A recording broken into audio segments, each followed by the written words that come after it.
Good evening and welcome to another edition of the TTPFL right here on Wave TV. We've got Phoenix up against Defence Force. I'm going to play together with former national player Rodolfo Baca. Good afternoon, Rodolfo. Afternoon, pleasure to be here. Good evening to your viewers. We have a very interesting couple of games this evening. Happy for you to join us and buckle in.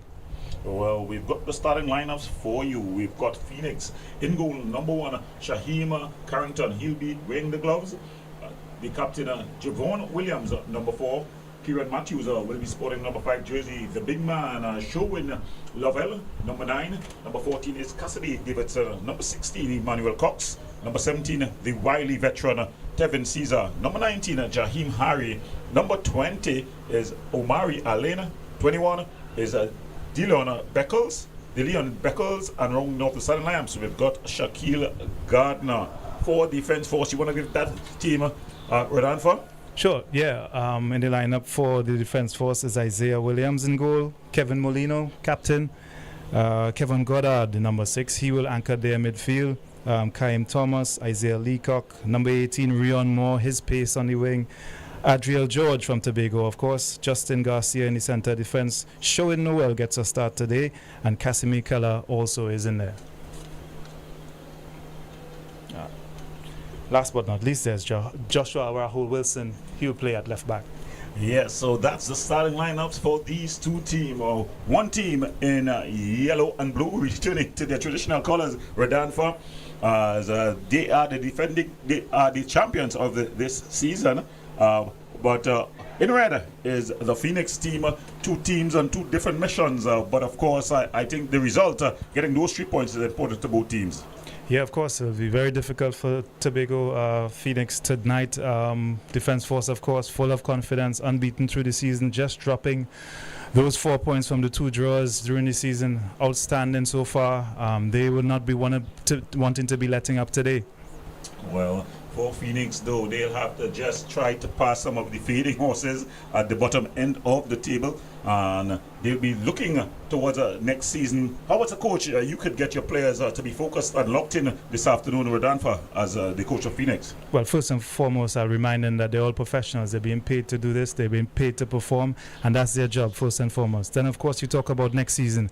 I'm looking at those guys who show that professionalism, who want to play for the club, play for their community, their island, really, Tobago, to represent well, and, of course, be ambitious. Even if it's a situation where they can't get up the table or anything like that, they always want to put their best foot forward and perform well for the club.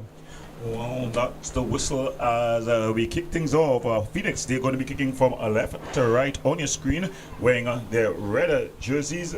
The lady in the middle, Shilari's hood, and a slip there by Williams. You'll have to look at that. Yeah, it's been raining all day. Of course, we're under yellow alert, weather warning. So it is a bit damp out there, but pristine conditions to play, really. It's a nice, flat, smooth surface, freshly relayed here at the Arthur Bolden Stadium. The players will be really delighted with that. It's a good surface to play. Excellent, entertaining, fast football. Well, there, as we talk about surfaces, a man has gone down on a challenge, so it's a bit of a slipper.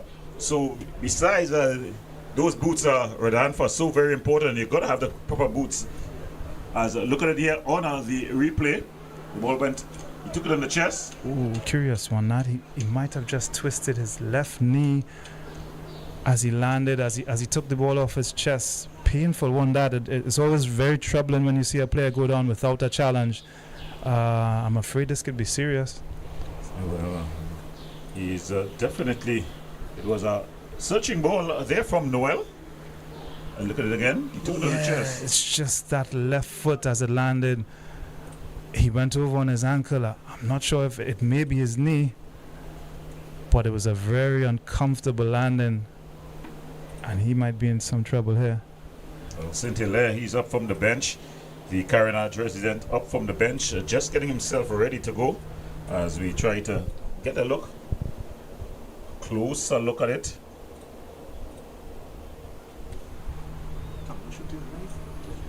Yeah, just as he landed, he just rolled that ankle. I was out there earlier on the pitch, and you could have a sleep on it. It's perfect for football. I don't think you can complain about landing on an uneven surface. Yeah, he just did land on the outside of his ankle. Painful one, that. He'll do well to run that off. Well, we have the restart here. Wide reason wide. As Goddard goes back to his keeper Williams. Williams bangs it forward, aimed at more to Leacock. The exchange pass is a good flowing football thus far as they find the ever overlapping Arahu Wilson. So it was Kyle Thomas who went down. He's up though. That's a good sign. Of course, he's in the national pool, and with a busy summer up ahead, you want him to be fit, if not for the sake of the defense force, definitely for the sake of the national team. Gingerly getting to his feet and limbering up a little bit. That's the importance of a good warm-up to incorporate all those movements in there, so when the first whistle blows, you're ready for that kind of contact, that kind of action, that change of direction. Plyometrics so important within your warm-up. Well, he's back on the pitch, so that's good news for everyone. And Phoenix trying to have good news of their own. It was a long raking pass there from the number 10, who's coming as a late change. And another slip there, bursting forward, driving forward strongly. It's George trying to thread the needle, but coming back and winning off. Awesome tackle there by Gardner. Referee allowing the advantage. Ball across. Kyle Thomas, he loses his footing as well. So you were singing praises to the pitch, but it seems like the guys need to have their soft ground boots on. Yeah, as I mentioned before, it has been raining all day, so the longer studs will definitely be advisable out there. There are absolutely no puddles whatsoever on the pitch, but underfoot it will be a little bit damp, and if you're turning or moving at a quick pace, changing direction, you're liable to have a little bit of a slip if you don't have on the right equipment. So it was defense force there with the first shot of the match. It was Moore who just pulled on that shot, putting it wide. So very important for players like Moore to show themselves as a cut above the rest, to show their quality. Again, a reminder from the coach, it should be, you're looking forward to your Caribbean adventure later on this year. Of course, there's national team football. Could you keep your level high? Doesn't matter who you play against, doesn't matter that the title is sewn up. Could you maintain your professionalism and perform to your best? Moore here again. Walls past McDonald. He's the ball inward. And it's Kaim Keller. A challenge on Harry. He goes down. The referee allowing the play to continue. Ball across. And it's easily handled by the keeper, Carrington. So good refereeing there by Sylvie Huda. She allowed the play to continue because it wasn't a head injury. And then when the play came to a halt, there she called it back. So it's good refereeing there all around. It was a 50-50 challenge, really. You'll see it shortly. Yeah, the referees are encouraged to let the game flow. A 50-50 challenge. Yeah, the touch just got away from Keller, and just in an attempt to retrieve the ball, I think he probably just trod on the toes of the Tobago midfielder. And he's up, shaking it off. That's Jaheim Harry. And the ponging of the boot, it's the toes that you would have gotten the mash. When you get it, you think that the wood is going to end. A couple of seconds later, you realize it's just your foot.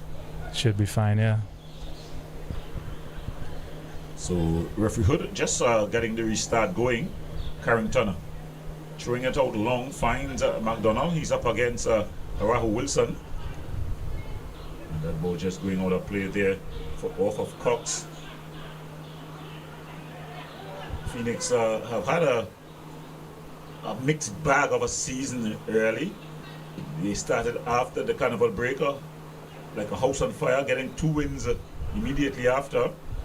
But it's been a long journey for them. No home games, 20 league games and 1 knockout game in. Yeah, it's difficult for them traveling to Trinidad all the time. No home advantage for them this season. Surely the league has to look at the logistics to make it a little, for want of a better term, fairer for them. It's been tough work for them to come. Flights have been tricky at times.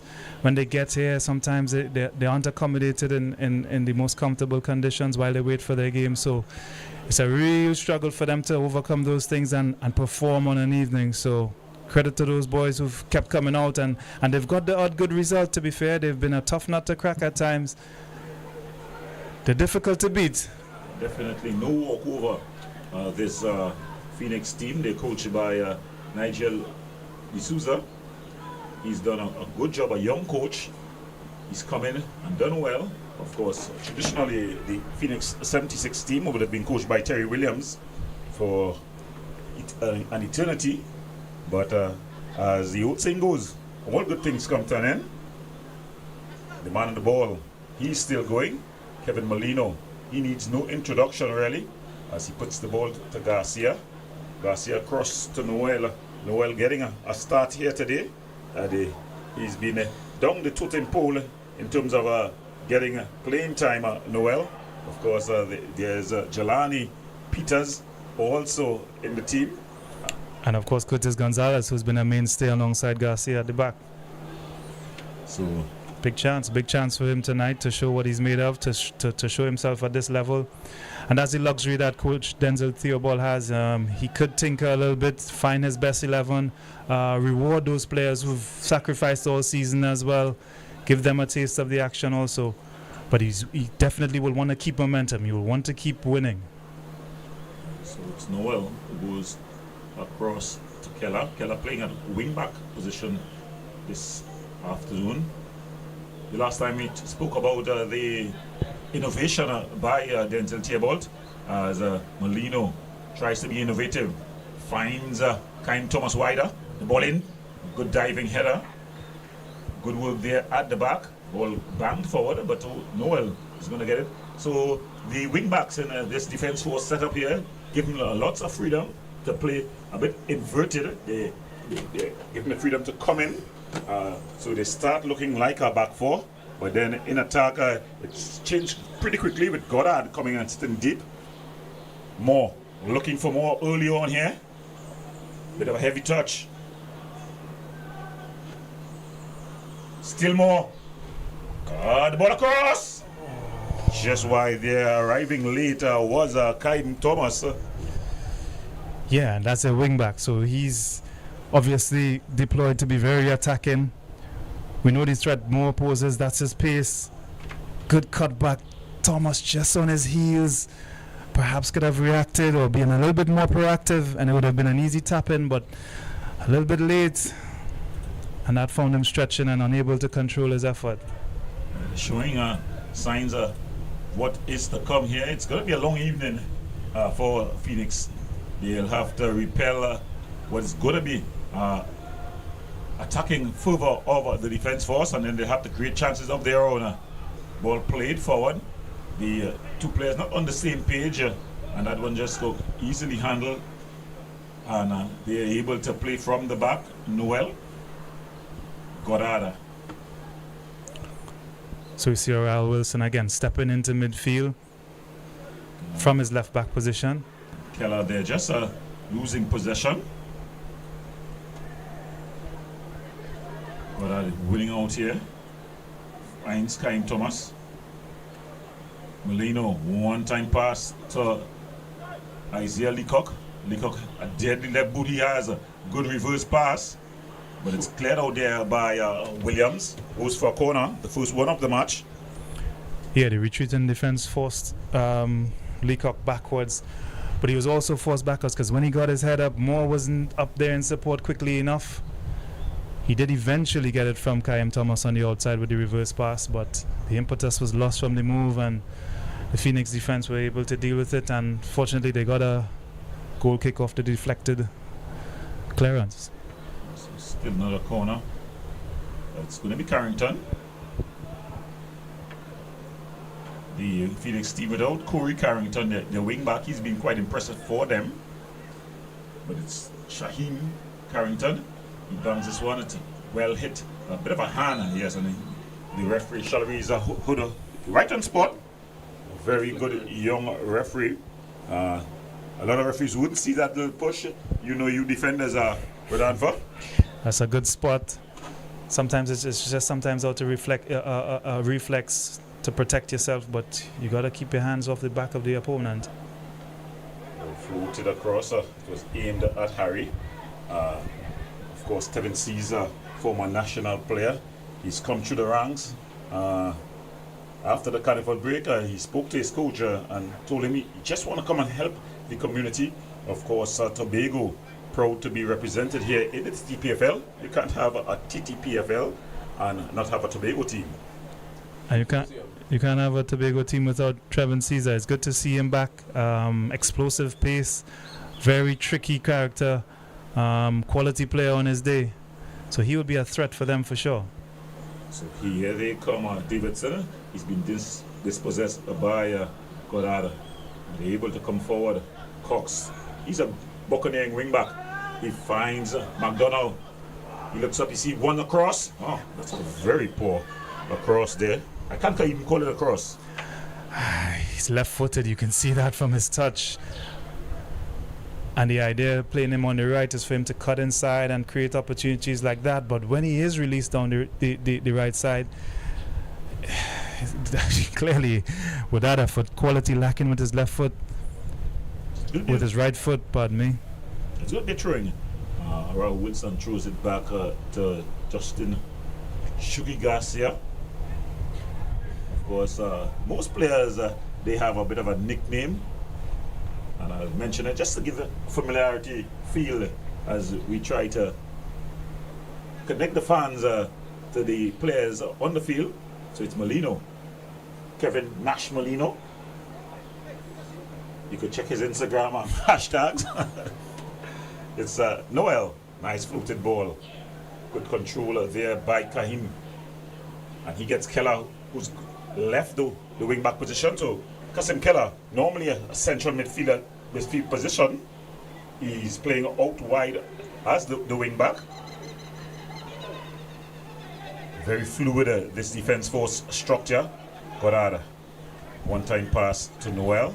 And guess who's playing in the right back position now? It's Kaim Thomas who's there. With that fluidity, there is a little bit of vulnerability. When you lose the ball, if in transition your opposition are quick enough to exploit the space left behind by those attacking wing backs. Just overhit. And it's going to be a throw-in for the Phoenix team. Of course, again, one of the what we've complained about a couple of weeks now, Rodanfa, the ball attendance. Just no ball attendance.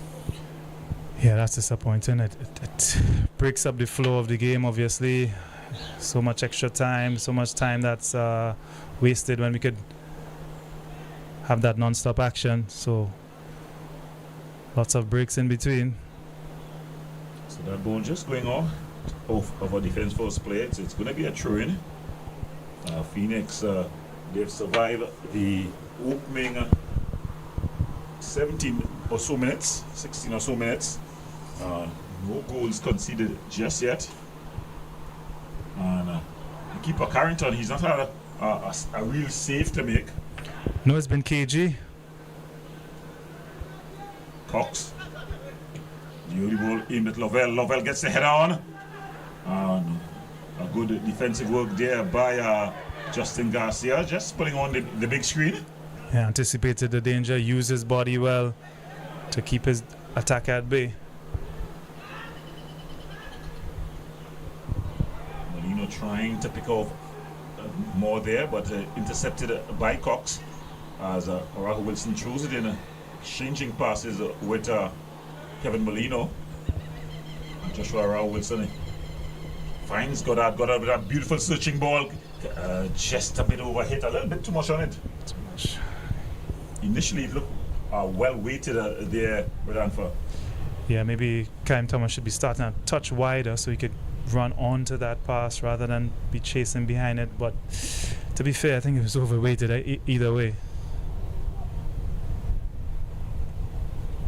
So defense force are surprisingly starting a bit cagey, a watchful, cautious approach.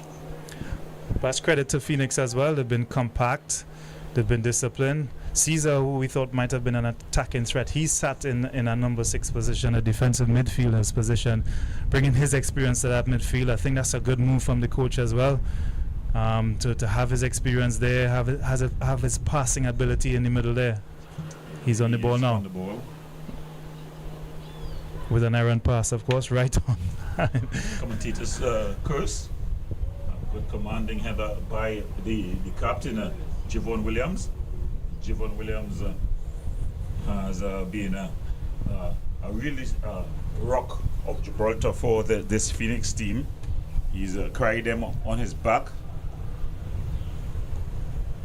But have played a couple of times at the wing back position, but has gone to solidify the center, the backbone of the team. He's gone to a center stopper, a center defense position. Yeah, they have a few good individuals around.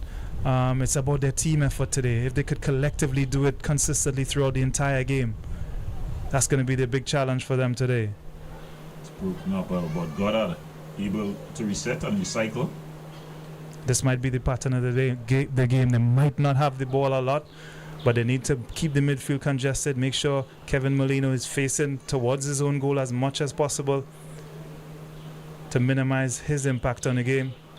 And if they could just get that outlet pass here now, then they might have chances. It's 4 up against 3 at the moment. Go on, mate. That's well worked. Yeah, he's onside. Good overhit there, aimed at Harry. He'll be able to keep it in play. It's a brilliant ball back across. Good defensive work by Goddard. Let it run. Yeah. Good tackle good there challenge by Cox.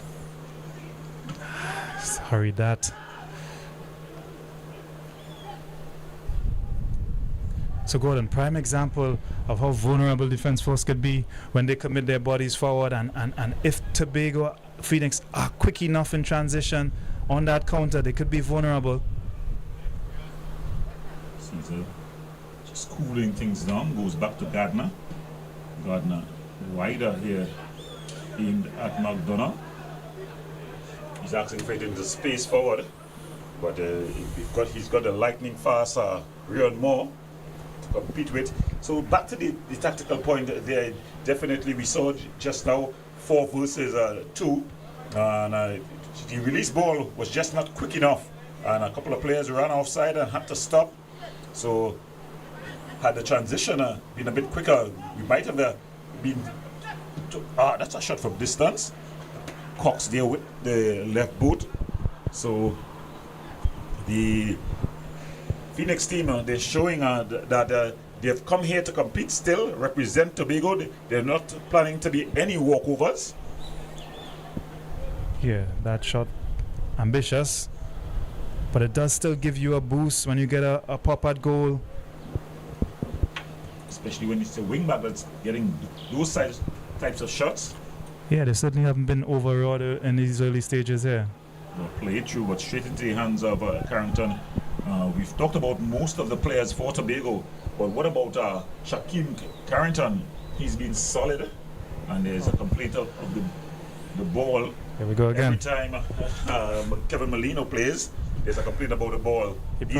These ball play with all the matches. There's never been complaints, only when Kevin Molino is playing.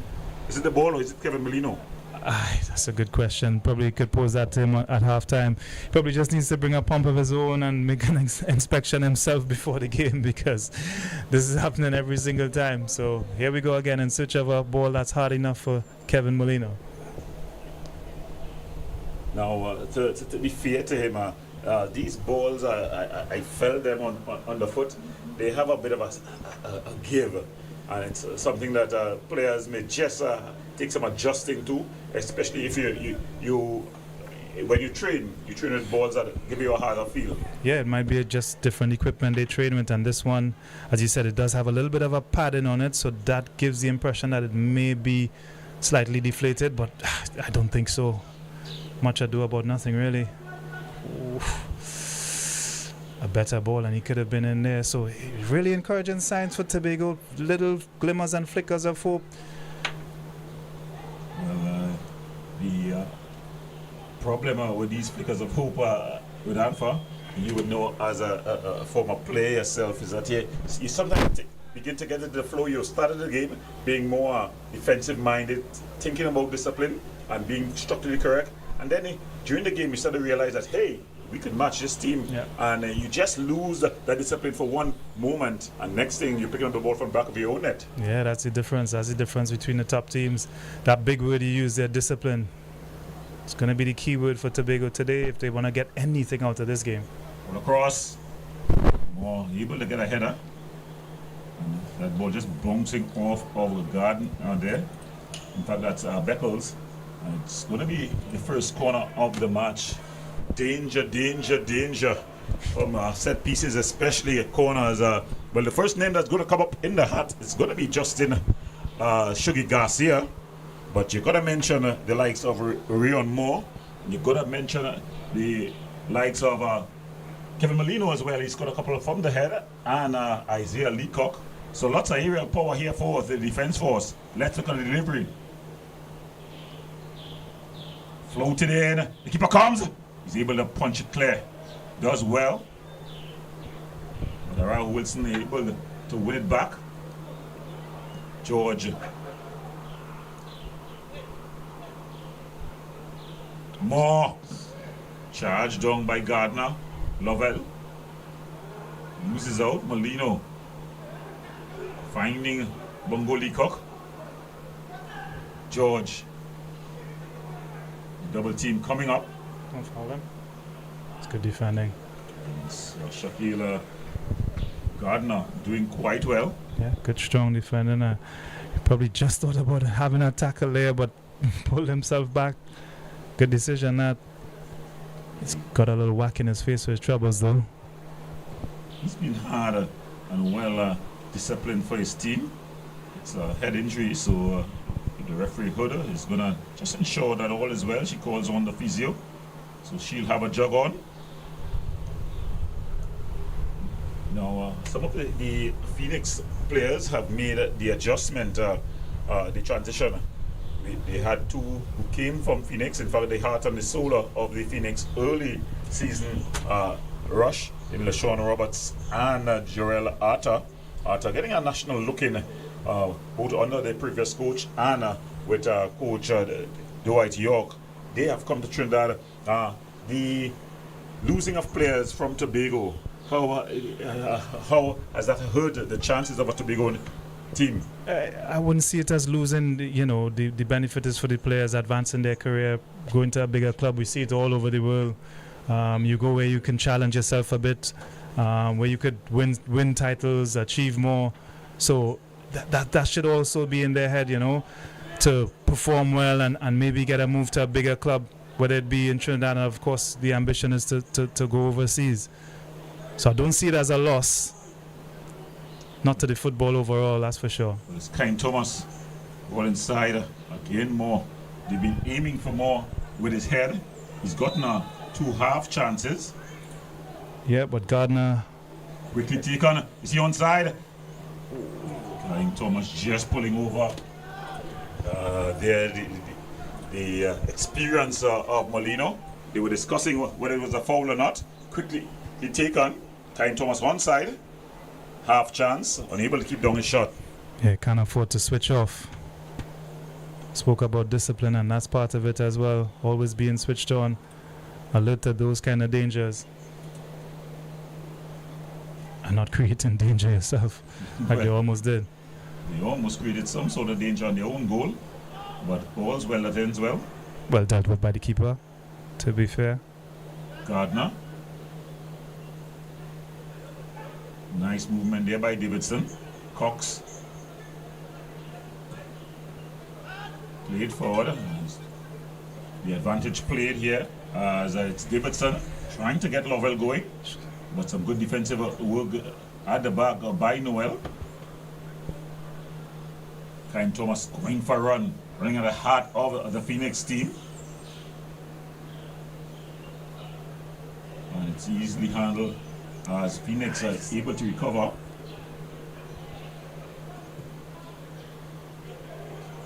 Just there when they win possession, they have to get that first pass, they have to secure that first pass, and then they could be threatening on the counter. But if you give it away, then you pin yourself back in your half and it's down your throat once more.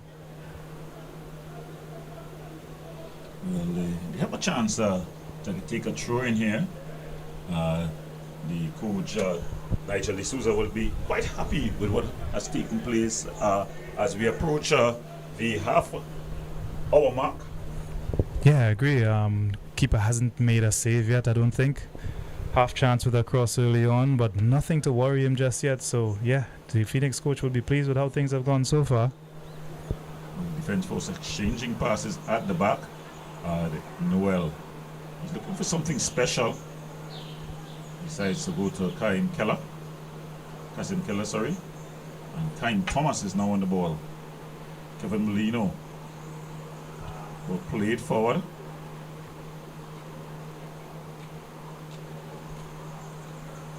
Thomas Goddard was aimed at Moore. There we go. Could Lovell get ahead of them? Could that ball be played in behind instead? Much prefer to see it overhit than underhit in that instance. There's a lot of room behind the defense force back line. Yeah, I want to see the legs on Lovell. Let's see if he could outpace Noel and Garcia. In the team, free kick, an opportunity to breathe a bit. The captain, Javon Williams, is going to take this one. Drives it wider. He's coming from an offside position. That was Harry. You think that that's not very smart. You wider. The ball was a dead ball, so you could look down the line. No real pressure in terms of movement and distraction, but it's more. He's coming in field now. He's just been pulled there by McDonald, and referee Hood issuing the warning. Final warning, I reckon, because that's borderline yellow card. But I think good decision from her. Let the game flow. There's no need for a card just yet. It's not in a dangerous area. McDonald, he's onside. Just is onside there. He's just not having the legs there. He was laboring there, and quickly off his line was Williams. Credit to him. Yeah, big guy. Looks like he has bricks attached to his shoes there. But the bricks, or the handbrakes was up. But there's the vulnerability on the counter. They do stay high, and I think they're dependent on the assistant referee to sort of bail them out. Davidson sees up. Just trying for the one-time pass. It overhit. Yeah, it was fizzed into him, so it didn't control his little pump pass. So a little passion of play there for Phoenix. As a team, you don't always want to be playing without the ball. You're happy to get the ball, trouble the opponent. They may be on the opposite sides of the table, but when you're in the pitch, it's 11 versus 11, and the ball is wrong. It goes both ways. Yeah, and that's the thing about football. You always have your chances. You always have your moments, your periods in the game. It's important for defense force to stay concentrated in those periods defensively. And from a Phoenix perspective, could you take advantage of that little period, that 10, 15 minutes where you have a little bit of the game and maybe nick a goal? Good defensive header there by Cox. Davidson. Harry was in with Lovell, but Garcia is able to win out. Flick pass, trying to be cheeky. Allen goes back to Beckles, and he finds Gardner to Cox. Ball played over the top. They were hoping that Lovell will be running, but Lovell has just lost interest in making those runs. It's attitude for a forward. Some teams they have tireless runners. They're always willing to run, and then there are some teams that the forwards, if they don't get touches after 3 or 4 forward passes, they just don't be interested in going for the balls. Yeah, Lovell looks like one that really does pick and choose when he goes for a run. Nice 1-2 between Molino and Moore. Ball across. Molino trying to get to the end of it, but it's just cut out. And a sliding challenge there by Garcia. The referee right on spot, deeming that it wasn't, there was no good intent. Molino, good challenge there by Gardner. And ball goes out for another corner. Superb challenge, really well timed, superbly timed. Just for a split second, Molino thought he was in.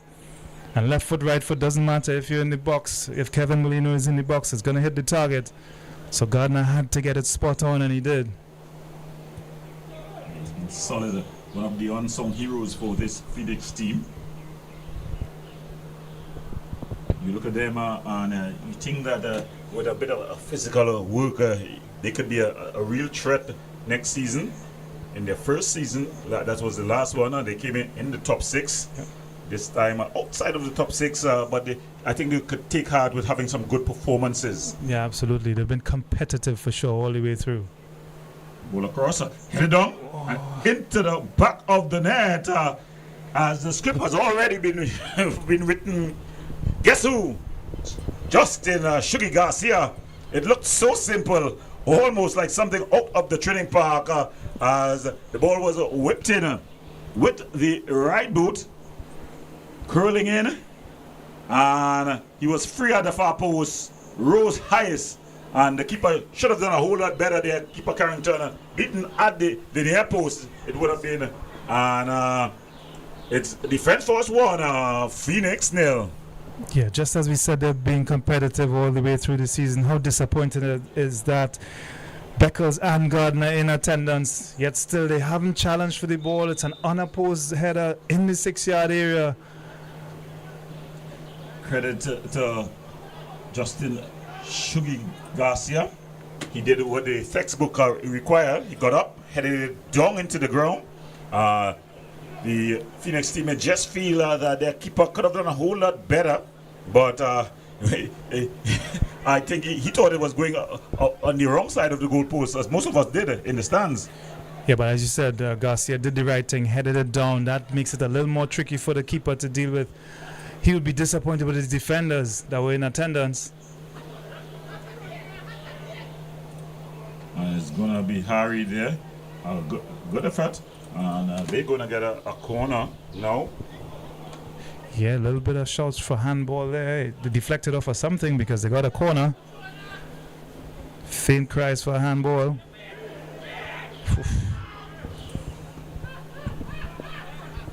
So it's going to be a corner for them, their very first corner of the match. One thing about them, they got a lot of aerial power. A lot of players over 6 foot. Yep. Most of them are over 200 pounds as well. Yeah, but the delivery all important, really. Just pushed away there by Williams. And he'll take a throw in. They leave the ball for the long throw. It's going to be Cox. He's going to take that run up. He can put it into the box. Second ball is what's really important for a long throw. You don't usually get a goal from the first ball. Second ball, where it falls, that's what's important here. Headed clear, good commanding header. Defended. Confidence of Kevin Molino. A bit of a bail out there, but quickly taken. Molino. It's helter-skelter here for Phoenix. Kyle Thomas. Good defensive work there by Trevin Caesar. The veteran showing his value. And his frustration with the referee as well. Voicing his opinion on what he thought was a soft call on Gardner. So it's defense force coming forward now. Bongo Leacock losing possession. He's not been as prominent today as he normally is. Normally he combines well with Kevin Molino and the front three. No, they shepherded him well to the Tobago defense. He sort of marked himself up against them. He hasn't come for the ball like he has here now as much as before. That's some good defensive work there by Gardner. Ball across. Alive! And it's going to be a goal kick there. So Molino showing he's come to life. And that's what he's done all season. Good piece of skill. Just unable to wrap the left boot around it. Yeah, enough red jerseys around to make it uncomfortable for him. Have him rush his shot. Lost his footing a bit as well. So just about 37 minutes gone. The score, Defence Force 1, Phoenix 0. Defence Force getting the goal off the head of the impressive centre-back Justin Shugi Garcia. Soft foul there. Keller goes back to Noel. Garcia, the goal scorer, in possession, finds more up against McDonald. He shakes off that challenge, threads the ball through, aimed at Isaiah Bongo Leacock. So when he comes off the striker, he's more of a threat. He marks himself when he stays with the two defenders. But coming into that little pocket, the central defender has a decision now to make. Should I come and mark him and stop him from turning, which leaves the space in behind him, or do I leave him to turn? That's the predicament he's finally offering up against the two defenders, the two central defenders at Tobago Phoenix now. Pocket has been picked. Beckles able to win it out. And able to come forward. Ball aimed at Harry. Harry is stretching and losing out. So Joshua Rao Wilson.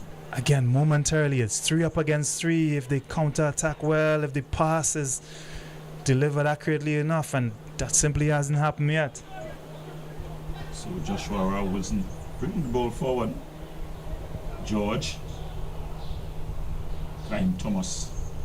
Keller, who's underlapped, but is able to get the ball. Cuts inside. He's up against Harry. It's a good effort from Harry to get back. Klein Thomas, he goes down in the bundle. Nope. And the referee, she's just yards away. She'll point for a goal kick. Yeah, well positioned to make that call.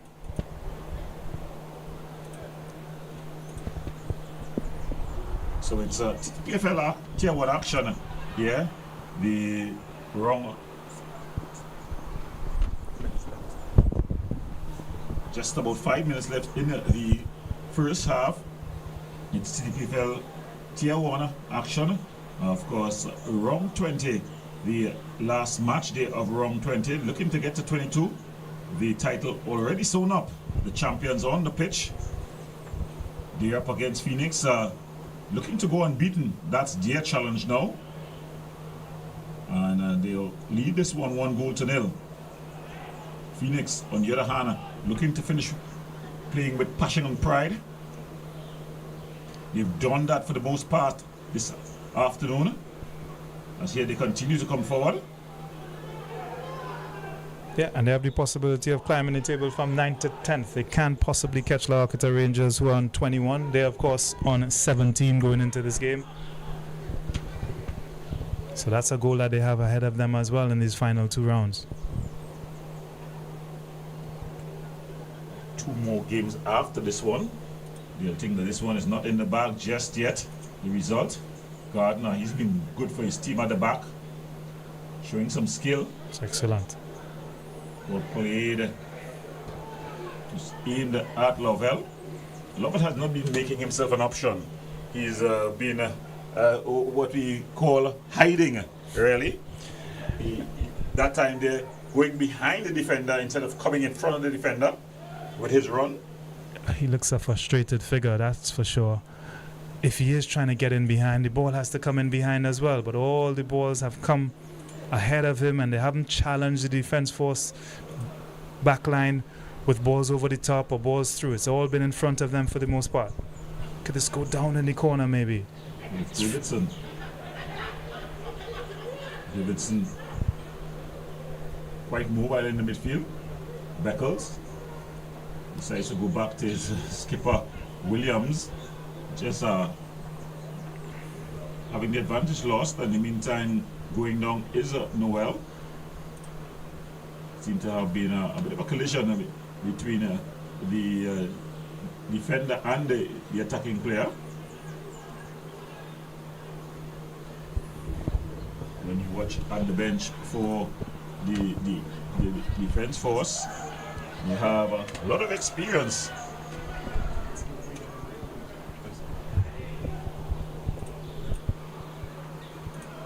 There's the physio medical team just running on. Yeah, lots on the bench to choose from. There's Peters that could slip in there. They're very, very versatile. Sadu even could slip in as a central defender. Raul Wilson has played as a central defender when the boys were away for playing on national duty. Yeah. That game he scored directly from a corner, an Olympic goal.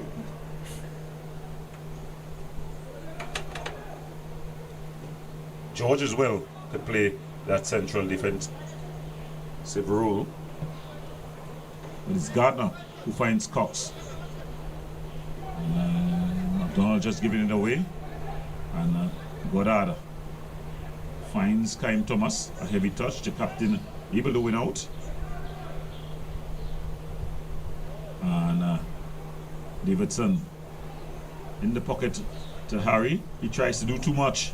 Falls to Isaiah Bongo Leacock. The 1-2. Keeper comes out bravely there.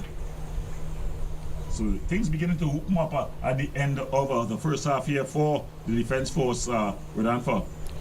Yeah, a little bit as the Tobago team clearly begins to tire a little bit. It'll be important for them to hang on till the end here, ensure that they don't concede more so that they're still in this game in the second half. Garcia finds more coming in the pocket. Molino with a shot. Well charged down, just trickles through to the keeper, Carrington. He's looking for movement.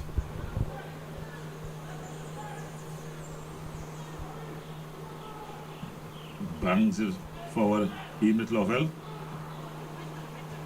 Keller just coming back, providing the cover. So it's a tactic here by the defense force. They've given Justin Arau Wilson freedom to go up and down as he likes. You'll see the majority of the time he doesn't join the line, the defensive line. Goddard will come back and join the defensive line. Yeah, together with Noel and Garcia. But again, that's very narrow, and there's a little bit of space on the sides of them. If Harry could get down there, if the pass could be right, if the transition could be quick enough from them. Slide tackle, Keller. That was Keller. Noel able to win out. Tiring work here for Phoenix. Molino. Arau Wilson. Molino changing passes with Joshua Arau Wilson. Ball across. Beckles able to win. He only has one red jersey forward. It's in the form of Lovell. Lovell. Got to use that big frame, hold it up. Yeah, give your defense, your midfielders time enough to join you. That's well played from the big fella. Well played, true. It was aimed at the ever-running Alain, but a bit overhit.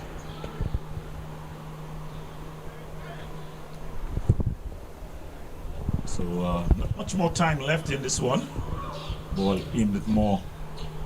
Unable to pull it in.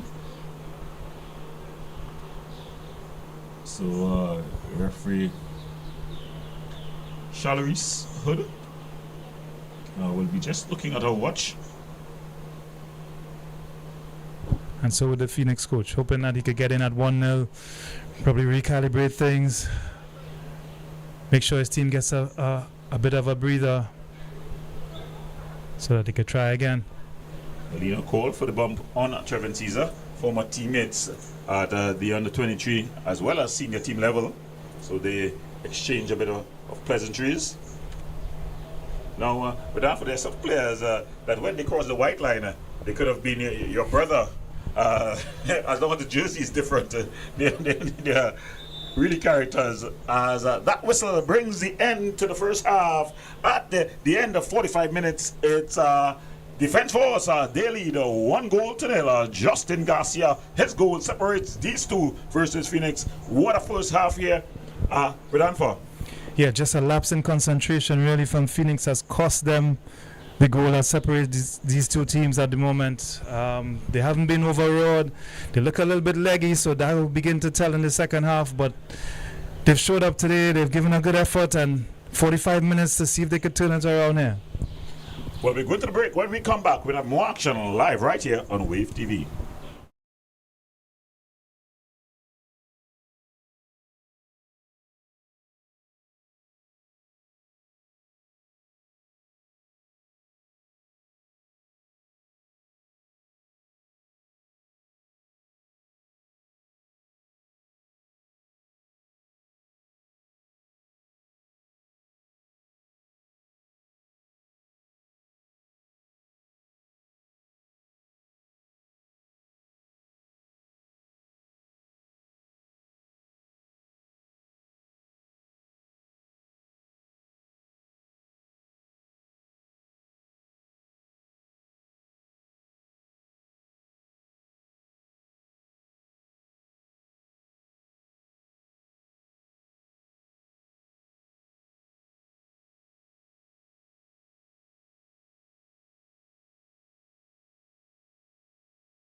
For all your catering needs, weddings, baby showers, sporting events and much more, Rachel's Catering Services. WhatsApp at 715-0696.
Dine in, take out for flavors that transport you.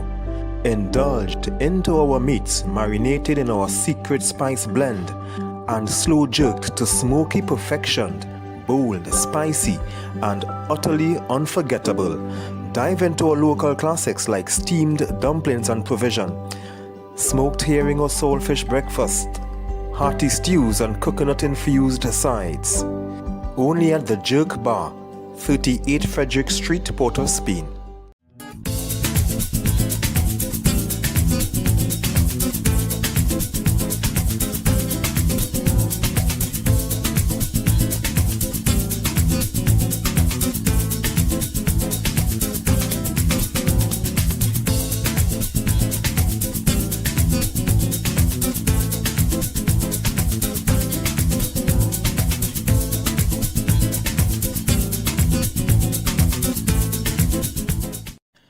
For all your catering needs, weddings, baby showers, sporting events, and much more, Rachel's Catering Services. WhatsApp at 715-0696.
Dine in, take out for flavors that transport you. Indulged into our meats marinated in our secret spice blend and slow jerked to smoky perfection, bold, spicy, and utterly unforgettable. Dive into our local classics like steamed dumplings and provision, smoked herring or saltfish breakfast, hearty stews and coconut-infused sides. Only at the Jerk Bar, 38 Frederick Street, Port of Spain.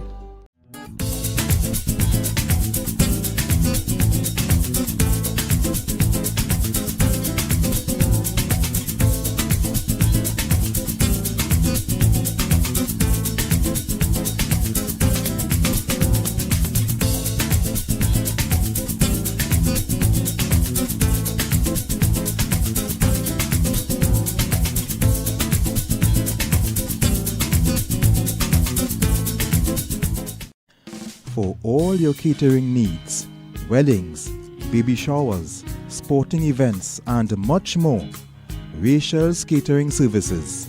WhatsApp at 715-0696.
Dine in, take out for flavors that transport you. Indulge into our meats marinated in our secret spice blend and slow jerked to smoky perfection, bold, spicy, and utterly unforgettable. Dive into our local classics like steamed dumplings and provision, smoked herring or saltfish breakfast, hearty stews and coconut-infused sides. Only at the Jerk Bar, 38 Frederick Street, Port of Spain.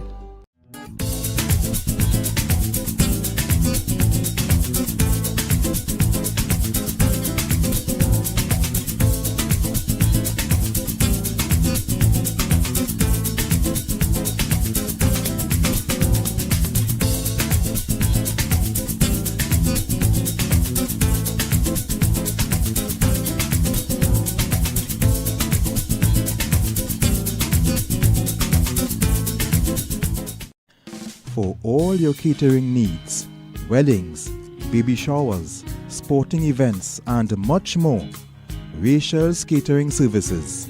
WhatsApp at 715-0696.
Welcome back to the Otto Bowling Stadium as we get ready for second of action.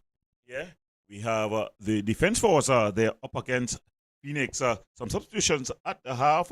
We see jogging on to take their positions. Saint-Hilaire replaces Moore as well as coming on number 21. Replaces 20. So we'll get all of the substitutions in a short. At the half, though, it was Defense Force leading 1-0. Bread and butter header by Justin Chugi Garcia. That's the difference between these two teams. It's been an interesting and enthralling first half. We'll see what the second half brings to us. So the substitutions for Defense Force, Sadu, he comes on, as well as Keaton Sintile. So Keaton Sintile in, as well as Sadu. I'll get the other substitution for you as they rang out the substitutions at the half. So welcome back, Rodan, for the Defense Force bringing on 3 substitutions. Justin Sadu, as well as Keaton Sintile, replacing Kaim Thomas and Rian Moore. Yeah. Perhaps with eyes on their first Citizens Cup knockout quarter-final game this coming Wednesday. So it's Keaton Sintile finds Keller to Noel. Noel taking his time going across to his other centre back. That's Justin Garcia.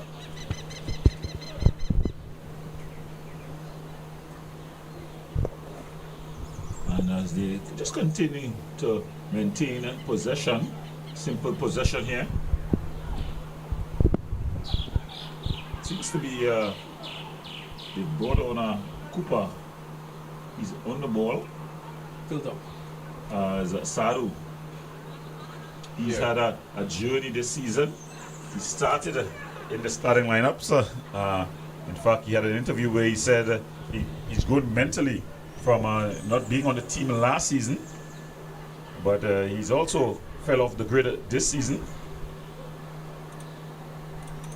Strong tackle there by Goddard, but it falls to Caesar. Caesar with some room and time. Cross the field, aimed at Harry. It gets to him. As the ball across, just out of the reach of Allen there. So they've come out with some attacking intent. The Phoenix team, they have not given up on a result here. No, not at all. Good running behind. We haven't seen a lot of that in the first half from Phoenix. So good that they're testing that longer ball, that straighter ball, that more direct ball. Ball played through. Salu is up against Gardner. Gardner does well. He's about 6'3", about 220 pounds, most of it muscle. So when he puts his body on the lighter, Sadu, he just went down under the challenge. The referee says it was a fair one. Legal, no whistle. Yes, so it is Jamil Cooper who's come on. Rahul Wilson finding Molino to Goddard. Jamil Cooper with a bit of a heavy touch. And Allen, the early ball aimed at Lovell. But quickly off his line was Williams. Does well. Sadu. Searching ball into Sintile. He's lightning fast. Cuts inside. Handle ball there. Just losing his footing. Some good work there by the wing back Beckles. For the most part, the Phoenix team, they've been pretty decent in defense in terms of both their organization and their one-on-one battles. Yeah, they're happy to surrender possession to Defense Force in their own half, in Defense Force's own half, that is. They've been compact. It's just those little glitches in concentration. The big one, of course, that cost them the goal. But it's not been like a barrage of attempts on their goal or anything like that. So they're well within this game. They're well within their rights to think they have a chance in this game. They've done well, really. Skipper Williams searching ball forward, aimed at McDonald. Cooper does well. He's up against Cox, wins that battle. And then he's able to release the ball to Goddard.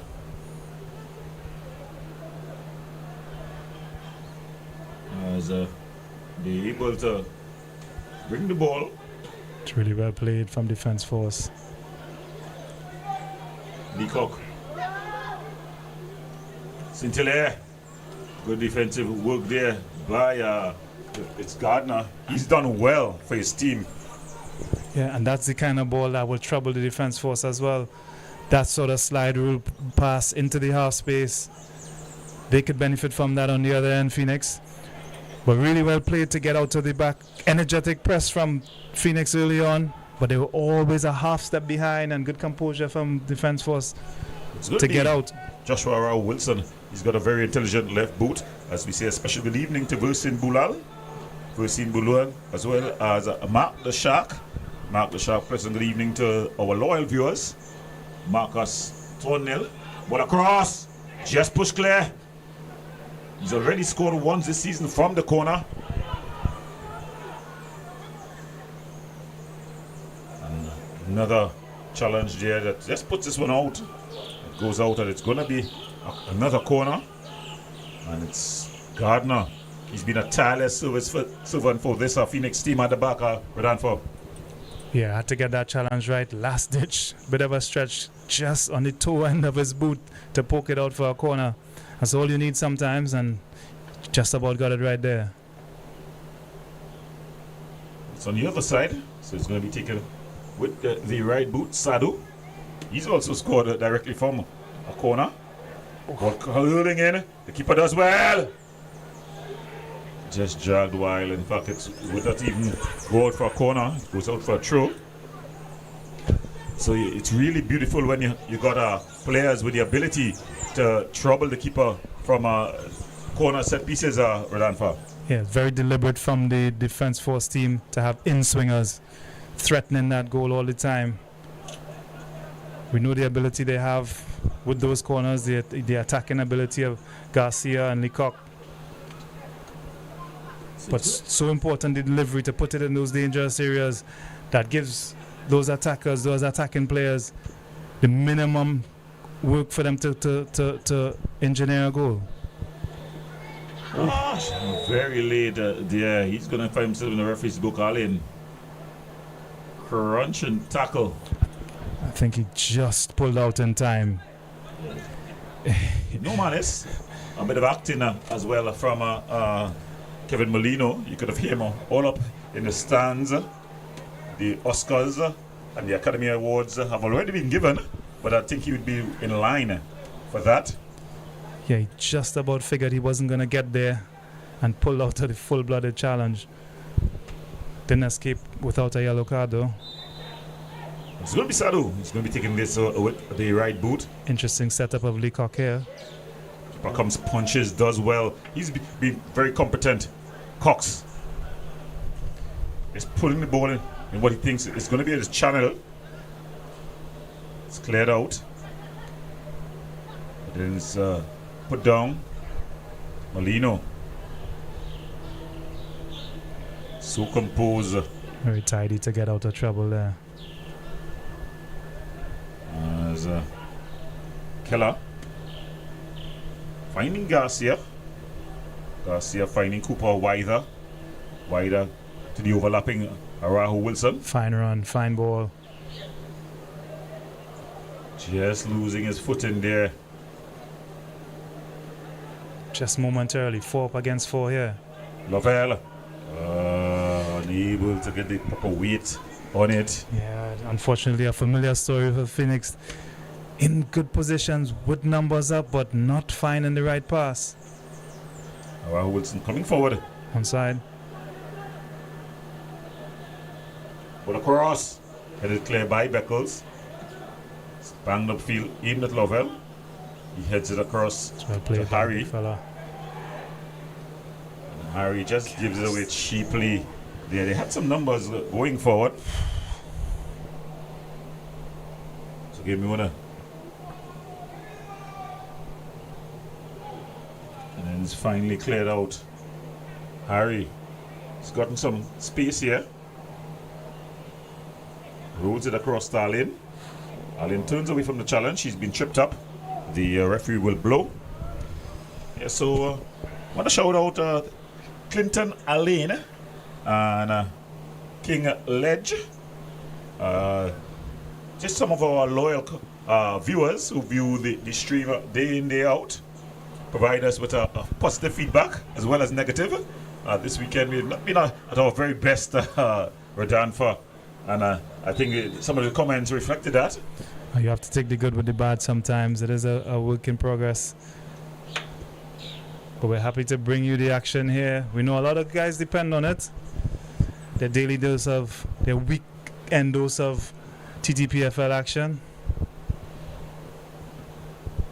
So Defence Force composed. It's been a comfortable performance. The Phoenix team put up some resistance, but it was broken by the intelligent header of Justin Garcia. Yeah, as much as he was unmarked, he still had to do the right things, get up there, time his jump, and head it downwards. That's a ball through. It's good on his dangerous left boot. Brilliant save by the keeper.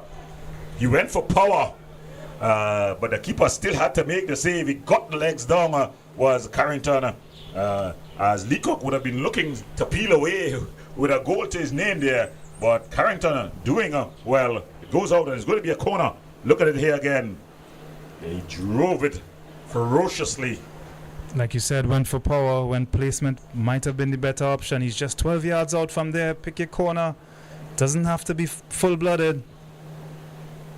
But he rather just smashed it directly into the legs of the custodian. It's going to be Sadu. Not the best of corners he would deliver.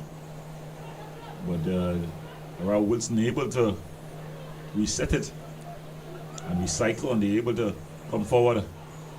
Sadu puts it across.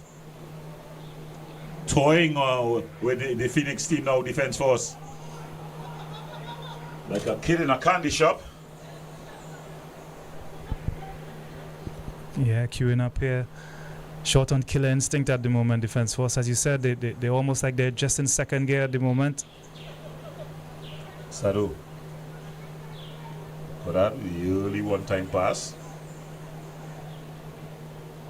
Bringing it around the back. Cooper, that ball just going over the head of Cooper. He's not the tallest of players. Jamil Jan Cooper.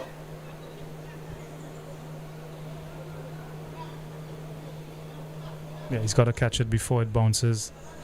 Or the ball has to be driven on the full out there. So it's going to be thrown in here. Beckles, he's been competent. Aline, Harry. That's the only thing that I haven't liked to enjoy about the Phoenix team. They've just banged the ball forward. They've not looked up to see where Lovell is. And Lovell has not been a willing runner. Not all the time, yeah. He should be presenting himself there as an option. All 6'5" of him.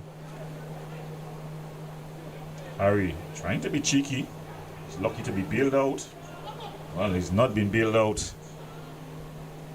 Ball, of course, is onside, and with the right boot, Isaiah Bongo Leacock adds his team's tally and season tally here as Defence Force, they double up.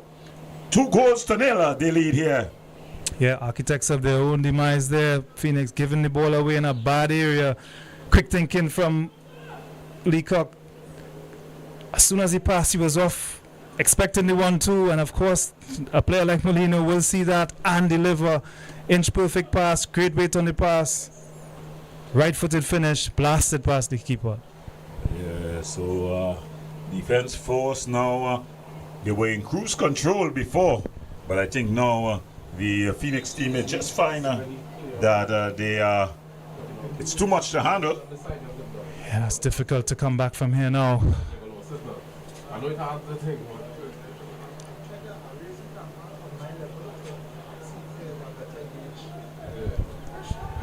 That ball just going out of play. It's going to be a throw-in for the Phoenix team. Credit to them though, they've not dropped their heads. You know, they came into this game not much to play for. Already out of the First Citizens Cup.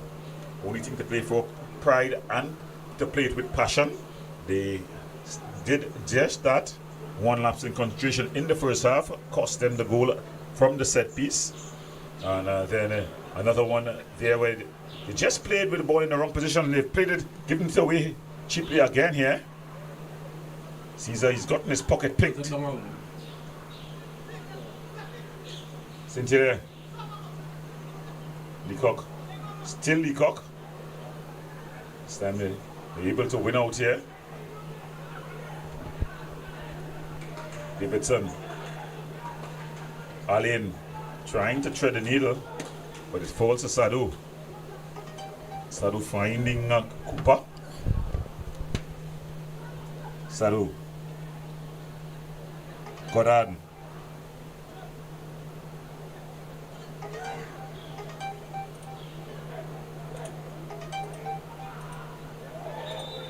Strong tackle there by Scintille. Oh, what an important tackle that is, because it was 4 up against 2. He was the recovering third. And good refereeing by the referee, issuing the card. So we're going to see a substitution.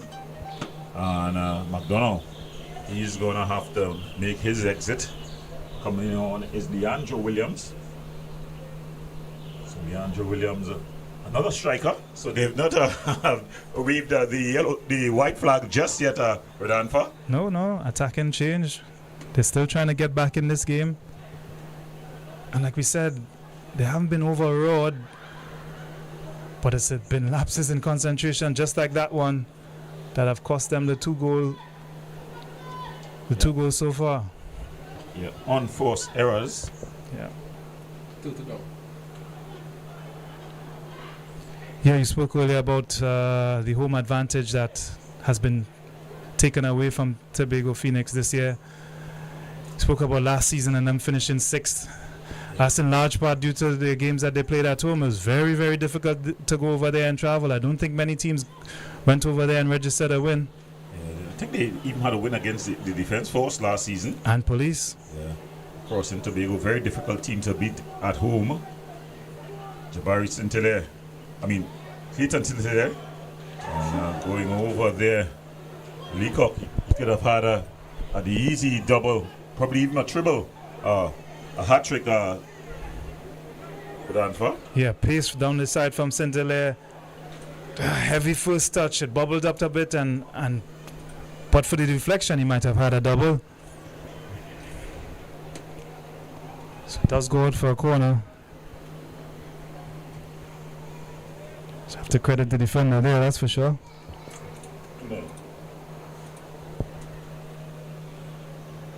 So it's going to be a corner. 2-0 his score.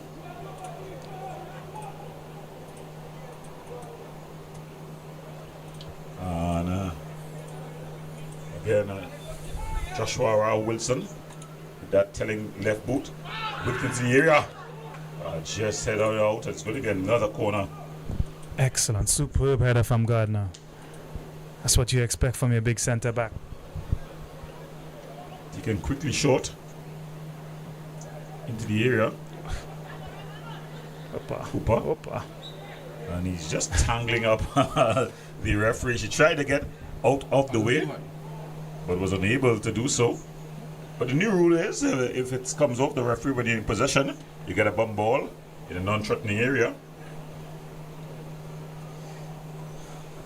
Raul Wilson out wider. Is it overhit? Yes, it is.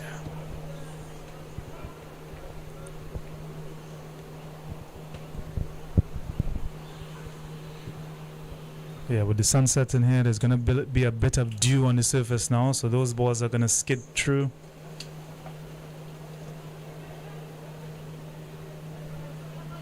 Yes, we want to thank Tobago Sport Live. Just noticing the scoreboard.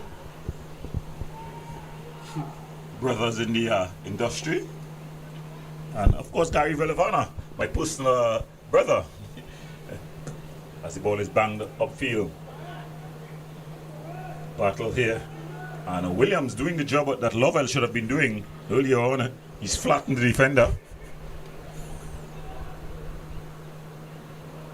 Keaton Siltier, the man from Carenage, lightning fast. Yeah, Williams. good opportunity for St. Helier to stake a claim for his place as well. Looking ahead to postseason regional football, you want to make sure the coach thinks about you when he's planning, making his plans for that competition. And for those who are here, they want to solidify your position. That's Garcia, that's Williams in goal, who was given his opportunity and taking it with both hands. A clean sheet today again will do him the world of good going forward. It's been really a good performance. Keller there just, as they say in the army, dragging the flag a bit. Just forcing that pass, no need. On his unfavored left foot, crossfield pass. Just keep the ball ticking over, there's no pressure on you, mate. So defense force, they've continued to roll on here.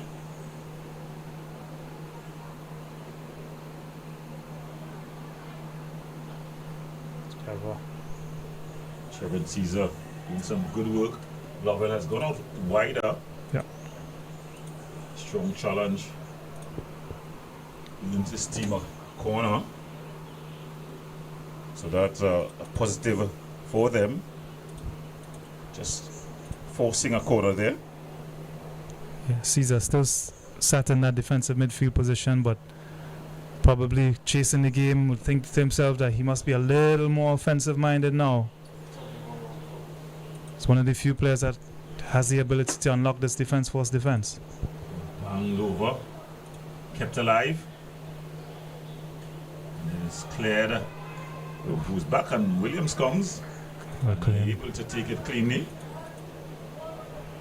Superb.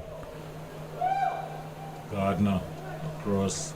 He's been excellent, really.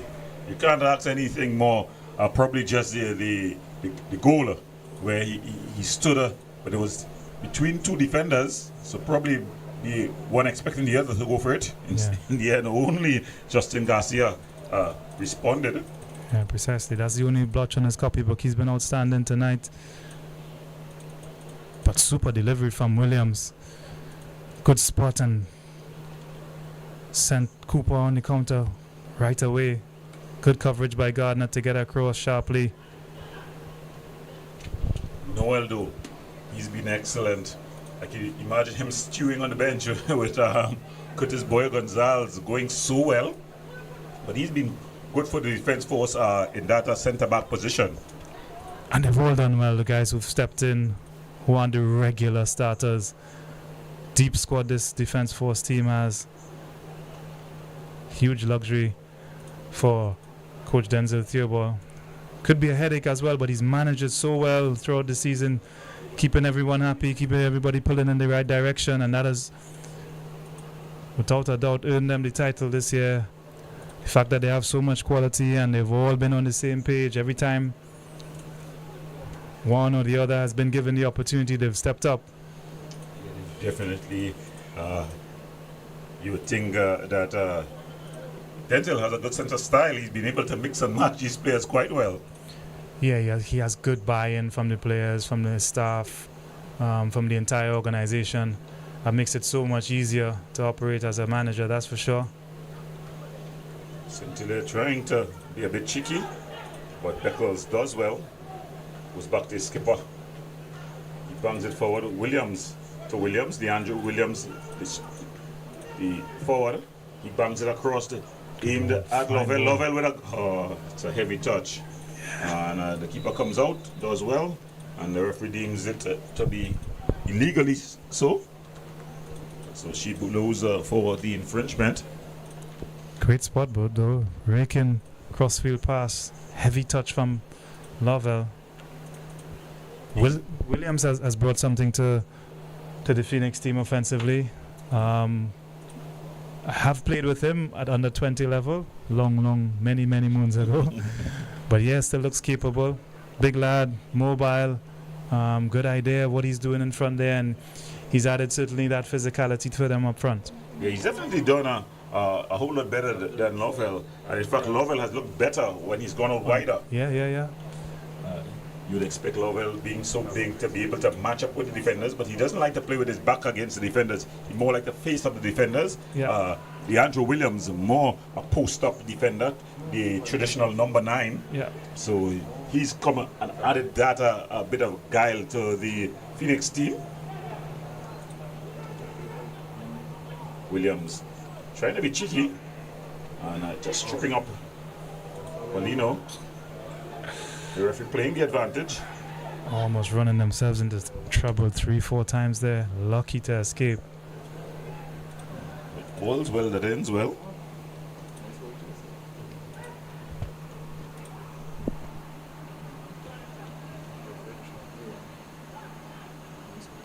Here comes defense force. Sado. Silky smooth finds Cooper. Goddard. Keller. Molino. Just losing out. Williams. That's what he's done so well. Able to hold up the ball. Not giving away possession at all. He's just getting it away there. Just running out of space. But good work from him initially to hold it up and find a teammate. There must be a third man being an option for them there though. He can't come on and do it all himself. So Garcia, he's been able to chunk up some goals this season, as he's done regularly post-COVID. You know, the amazing thing with Justin Garcia's goals is that you expect every corner for defense force to be aimed at him, and most times they are, and teams try to mark him, but most times the result is a goal. Yeah, again, the service usually helps, and he's aggressive. He usually times his jump well. Usually starts from back post also. Cooper can pick up a pass, picks out Leacock, but the defense is able to recover. It goes out, and it's going to be a corner. So the defense force continuing to pile on the pressure.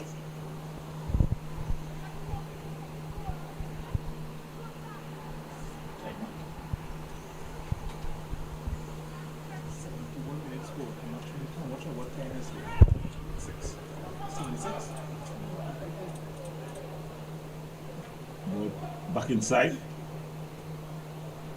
The Phoenix team they've been unable to clear their lines now. I think fatigue is stepping in. And that's been one of the important functions of the defense force this season. They've been able to outlast most teams to continue doing the right things repetitively. Shot from distance there. Just flashing over. Bongo Leacocker trying to open things up. Going onto his favorite left boot, getting an inch of room, and that's all he needs to. You just need to see the white of the eye, and you're gonna get that shot coming. Yeah, capable from that distance. But back to your point about them outlasting most teams, they've been able to play with more intensity for longer periods. Some teams they're able to press for 5-10 minutes, but defense force do that for a lot longer time. It's a lot more intense. When they lose the ball, they're usually all over you. And obviously that comes from the coaching staff, that comes from their training session, the intensity in which they train and in which they prepare. That translates to the pitch. Well, we're seeing another substitution for the Phoenix team. Coming off is Jaheim Harry, and he's been replaced.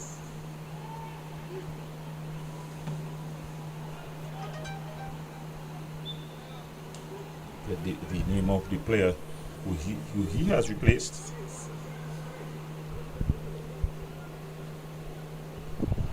Who is being replaced by, sorry. In the meantime, it's Lovell. Williams. And the referees called for just out of the area. A very interesting position there. So it's Brown, Andel Brown, who's come on. And it's going to be a free kick. Interestingly, the same Andel Brown, he's raced directly to the ball. He looks interested in having a go here. Well, with only 3 players on the substitute bench, I think if you find yourself on the bench, you'll want to get into the action. Those two more substitutes for the defence force looked ready to make their way. Young Christian Bailey, as well as the number 26, that's Nicholas Bascom. So Nicholas Bascom and Christian Bailey looking to make their entrances. Defence force ringing out the changes.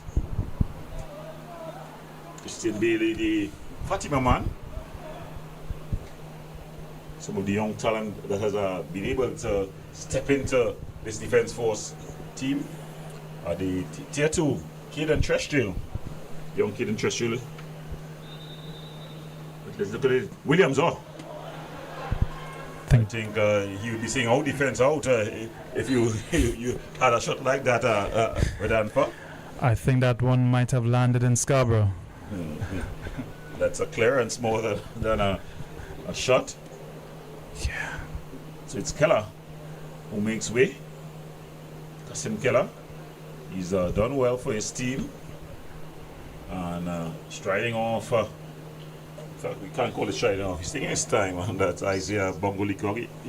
Of course, no striker likes to come off, especially when he's getting the opportunities. They're dropping to him. He wants to leave with his bag full of goals.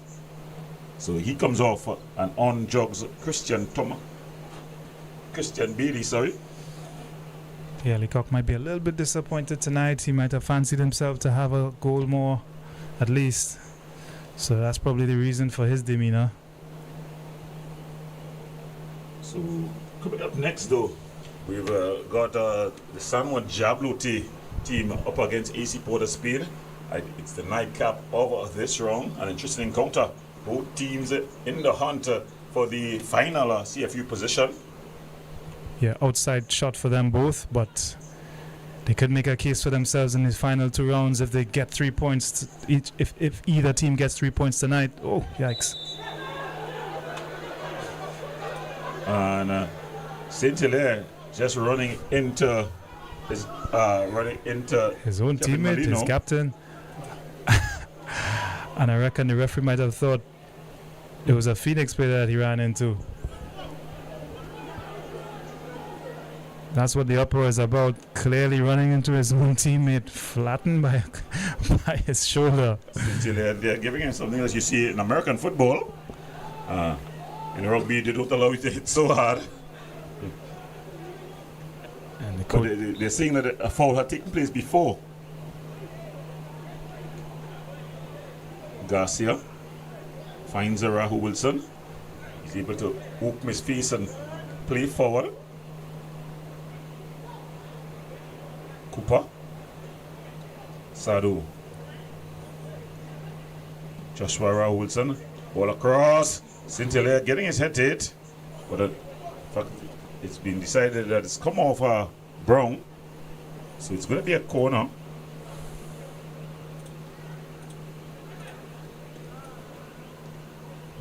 Look at it again. Yeah, Brown missed time in his jump. Saint Hilaire coming over the back of him. Brown just doing enough to see the header ricochet off of him out for a corner. Joshua Rahu Wilson, very versatile. Started the season playing in the center, the defensive midfield, CDM, but he's played as stopper when the national team players were away to Jamaica, and now finished off the season at the left back position. Ball across, headed clear. Good take bites, Saint Hilaire, and then he just bundles over Caesar. Yeah, interesting from the corner. Phoenix left 2 guys up, so they're still thinking to themselves they can get one, at least on the break. But that pass has left so much to be desired each and every time. They have the opportunity to break, and they do have the numbers forward. The delivery, the passing hasn't been of the right quality at all. Just giving away there again. Sadu. That's a good ball. Can he keep it in play? Just hit too far forward. Bailey was on the bicycle. He's putting in the afterburners.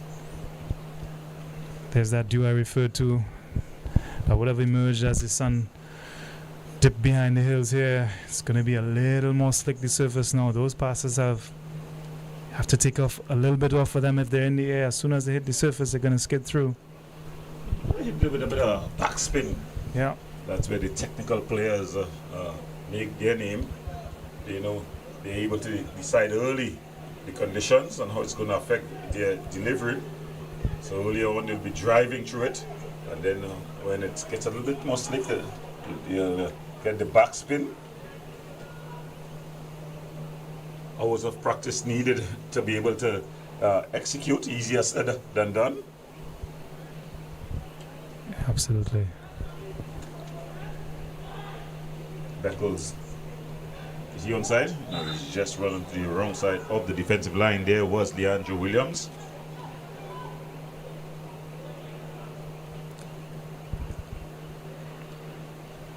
All wider to Cooper. Cuts inside. Finds Sado. Wilson well forward.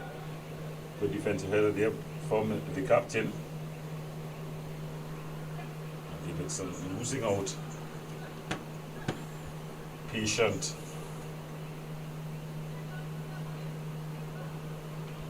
Just losing that one. And he's able to bring it forward. Done really well there. Beckles. Is he onside? Nah. Probably wasn't, so he didn't bother to get involved in the play there. Kudos to Leandro Williams, though. He's battled for every ball that's been hit in his direction. He's also provided a better option in the challenge. Yeah, definitely proven to be a much better outlet than Lovell. Big Lovell. Sado, silky smooth. Finds young Bailey. Bailey pass, not the best of passes. And Gardner. Trevin Caesar turning one way then the other. Does well enough. Cox was aimed at where he was expecting Williams to be.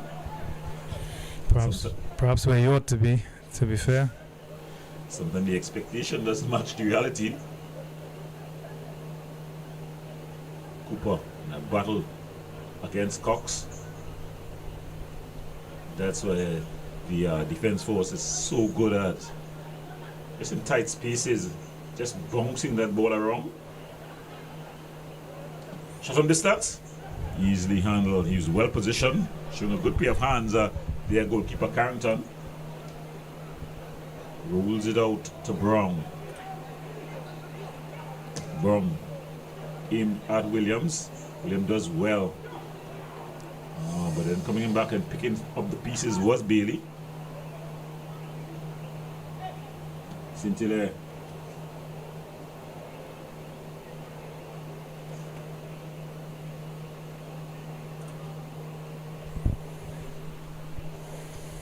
So the defense force just toying with the opposition here. Last year. No need to rush going forward. They're leading comfortably at 2-0. Molino. Bascom just losing out. But able to reset here. Scintilla. Cooper. Sado. Goddard. Turning away from the pressure. Split through. He would have been offside, but the flag has stayed down. So Kevin Goddard, he was acres in a no man's land. Not often he gets his name on the scorecard, but he is able to do so now. A special celebration for him. Muted celebrations. There he was driving that ball forward. Molino. They would have deemed that ball to come off the defender, but the attacker was looking to make the pass. So if it's deflected, the rule is because the intention was to be an attacking pass, he should have been flagged for offside. The interpretation of the rules there. Let's look at it there. Good work by Goddard. That's what we know him for, breaking up. Yeah, so the ball was deflected into his path. So the interpretation there would have been that the last touch would have come off of the defending player, but the attacking player was intending to pass that ball to him. So it's a mixture of interpretations there. Your thoughts though, Redatfa? My interpretation is the assistant referee has the best view together with the on-field referee, so I'll leave that call up to them. I think without a doubt they would see that the man is in an offside position. That's not up for question. It's I think what is up for question is the interpretation of the law, which would have stated, as you see here, look at it. We're going to have one more look at it. So he wins the ball, does what we know him to do so well, passes to Molino wider. At this point, he's definitely in an offside position. And look where the last red jersey is. So the question could never be that he was not in an offside position, but the interpretation of the rule, the ball did come off. So we have one more look at it. You decide at home. Look at it here. The defender will hit the ball, but the attacker was looking to pass the ball. At this point, look where the red jersey is. If he is in an offside position, when it did make contact with the attacking player, then it should be called offside. I'm still on the fence about if he's in an offside position. Our angle isn't seen directly across. The assistant referee definitely has that advantage. But if it does come off of the attacking player, then it should be an offside if he indeed is in an offside position. Well, we'll leave it there for now. The score is 3 goals to nil. Kevin Goddard gets his name on the scorecard, the Diego Martin residents. Yeah, uncharacteristic run from him. After he passed, he continued his run, and that's the reward you get sometimes just for being positive. A little bit of a ricochet and a little bit of fortune, but that's your reward for being attacking minded and being positive with your runs. Rahul Wilson just flagged away, and then the captain able to get high.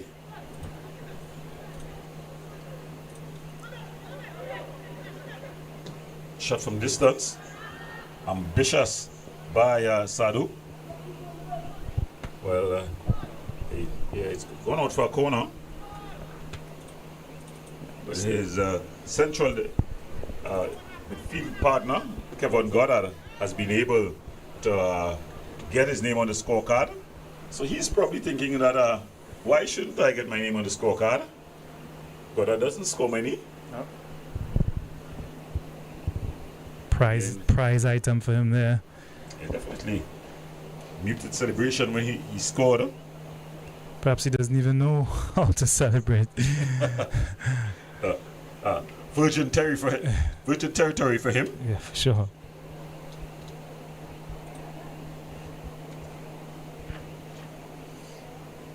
There you go, short. Rahul Wilson. Or whipped in. Stein jump, Sadu. Good work there by Bailey. But he still loses out. Brown. Beckles. Lovell leaving it for Williams. Williams putting on his big screen. Movie tongue size screen. Alain. Beckles. That's a brilliant ball. A bit too straight. And the keeper is the only one who's going to get there.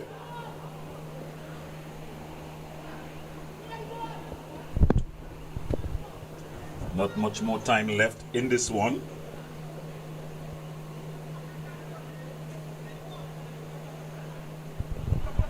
Bailey. Fatima College man.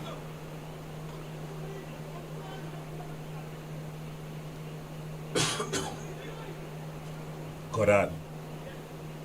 Rahul Wilson. Cooper. Cuts inside nicely, dips the shoulder. That's a good reverse pass.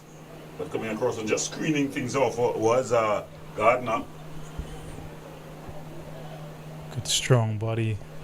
Inviting to keep his keeper to come and finish up the defensive work. Davidson goes back to Gardner. He bangs it forward.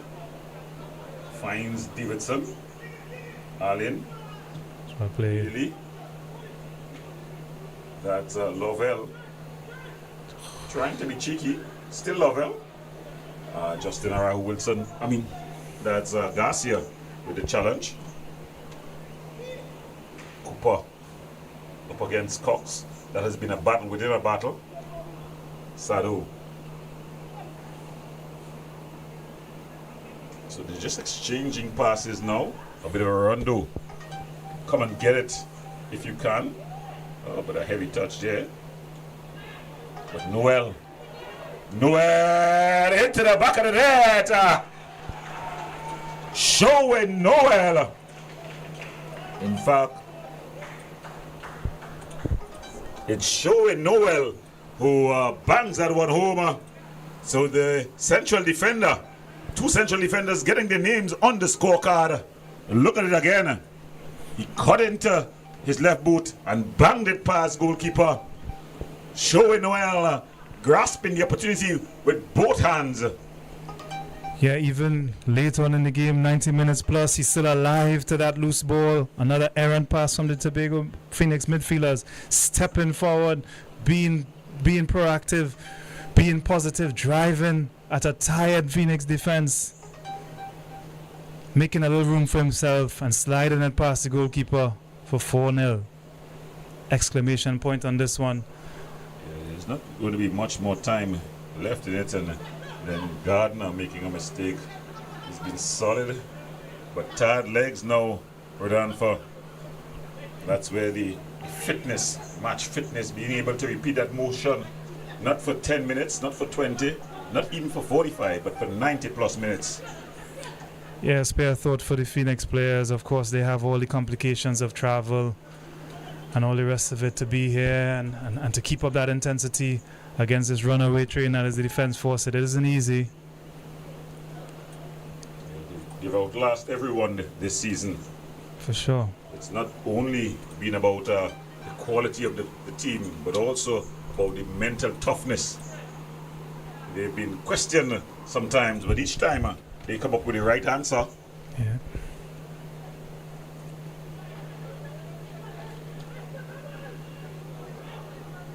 But just pushing it wide. But they cannot clear their lines. Molino has just disappeared a bit from the action, from just resting those legs. Really strong tackle there by Brown. He's come on and, as the young people say, he's been active. He has been not active enough to keep out that one from Noel. That's his 74th goal that Defence Force have scored this season. This is their 20th game. It's absolutely phenomenal. Almost 4 goals a game.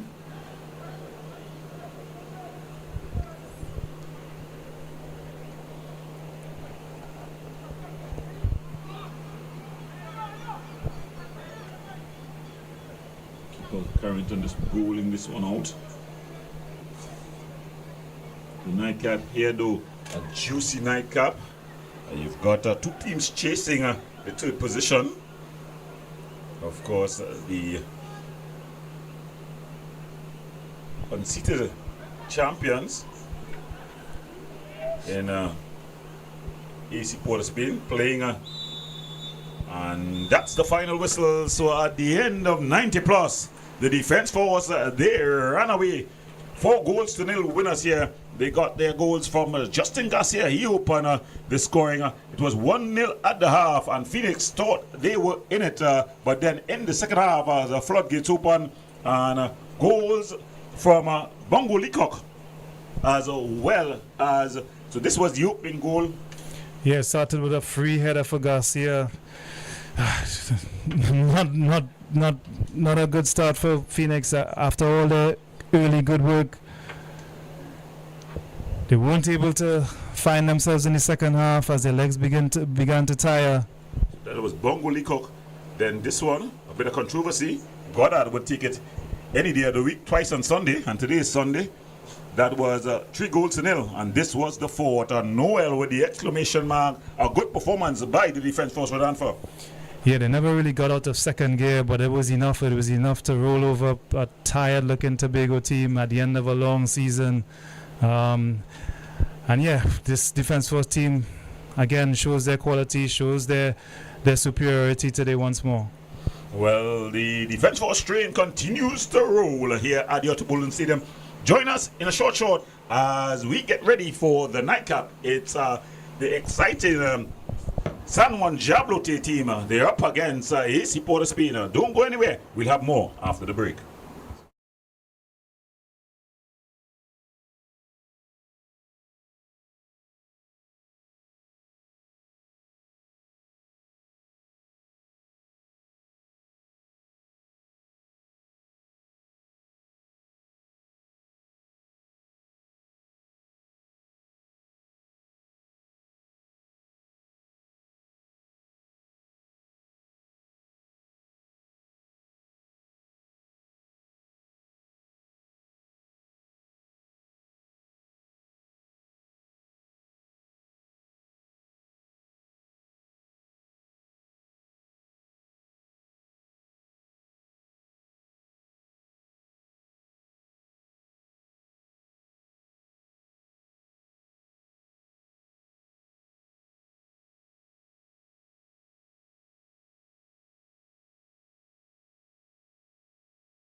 welcome back as we get ready for the nightcap.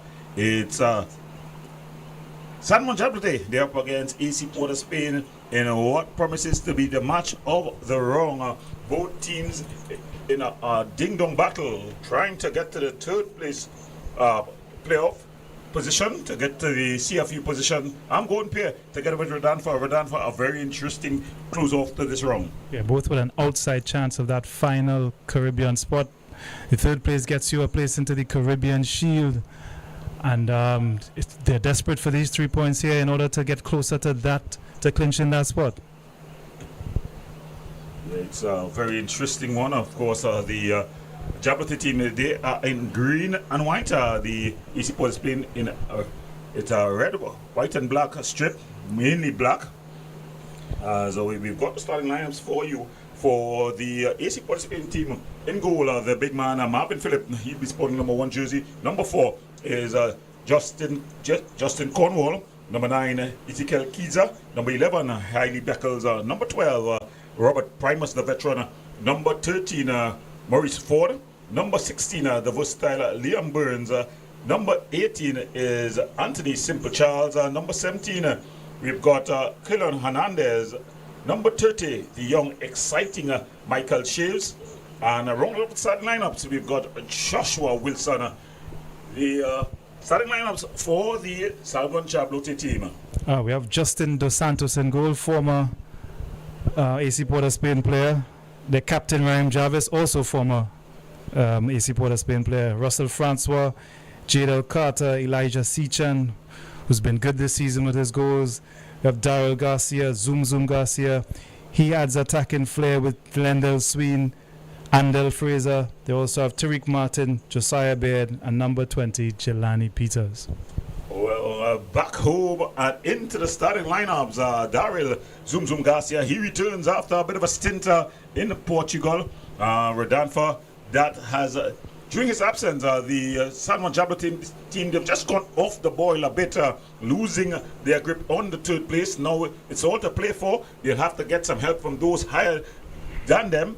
But their destiny could be in their own hands tonight as they come up against AC Port of Spain. It's going to be Michael Shaves who's going to be on the ball together with the exciting Ezekiel Kiza. So this is going to be a mixture of youth and experience on the side of AC Port of Spain.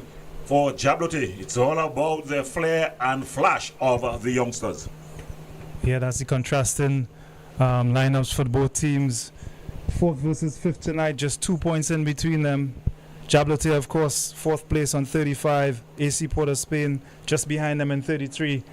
Their aim, of course, would be to leapfrog them here into 4th and see if they could chase down the police in these final 2 rounds. It's all to play for as they're just getting ready for the clocks to be able to tick 5 minutes past 7. As the match commissioner is Debian just ensuring that the clocks are in alignment. A night where the stars may just align for either one of these teams. The stories on the pitch, these young players, but what about the stories off the bench? Marvin Gordon taking what could be considered a basically under 23 team and carrying them to the brink of a CFU qualification. Yeah, absolutely outstanding from him and his staff. Nigel Gordon, of course Nigel Henry on the bench with them, former national player. They've taken this Jabloteh team, a bunch of youngsters, and they've rubbed shoulders with the top pros in the country, and they've really done well throughout the season. Surely contenders for coach of the season here. They've battled for that second and third spot all the way through. Of course, they missed the goals and the presence of Zoom Garcia while he was on trial, and of course they lost a bit of steam there. But overall, they've been excellent. Well, that's the kick-off. Michael Shaves, he goes back to... It was Burns. Ball played up into the air. And a hand in the back. You could see that hand extended in the midfield area.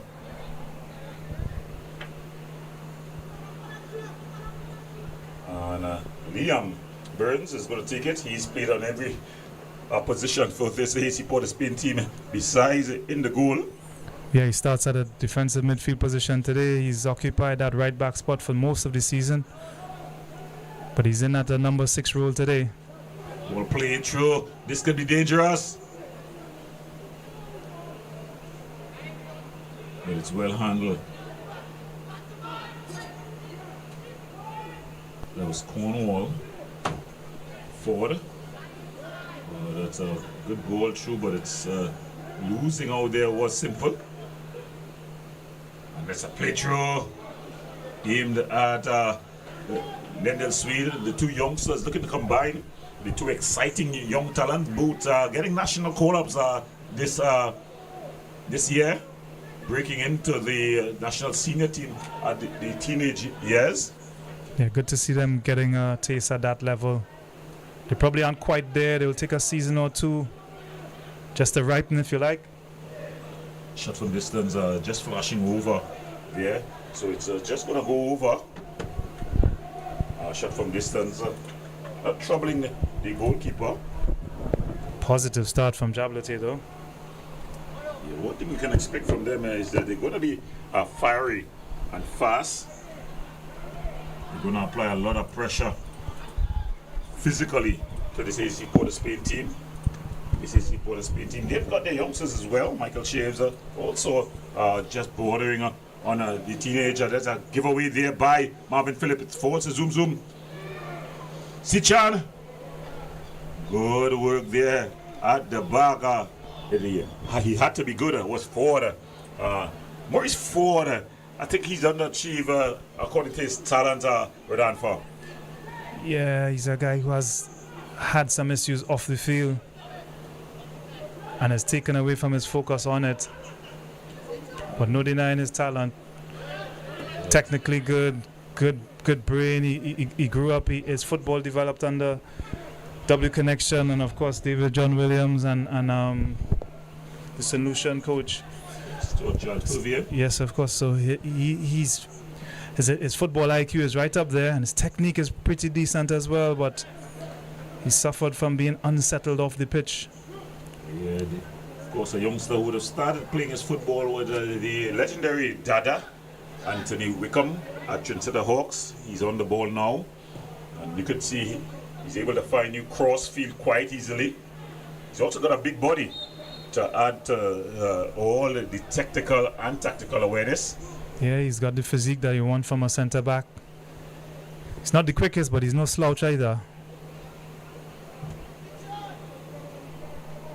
But it's going to be a free kick here. Burns, versatile as he is, stands over it. The big guys from the back, they're looking to get forward.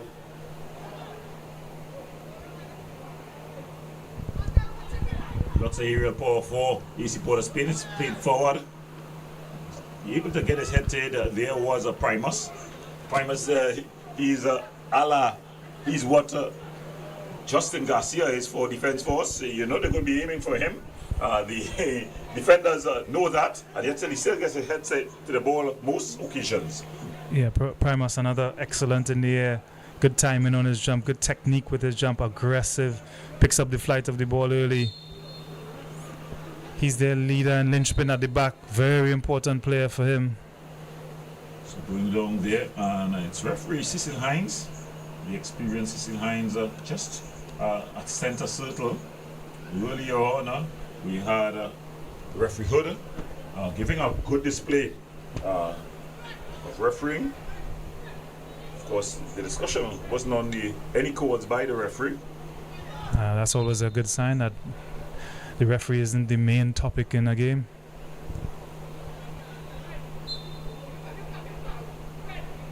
So that's Hernandez finding Ford and he gives it away. But they're able to recover. Primus across the Cornwall. Cornwall, the man from South. There is an infringement there by Wilson. Josiah Wilson.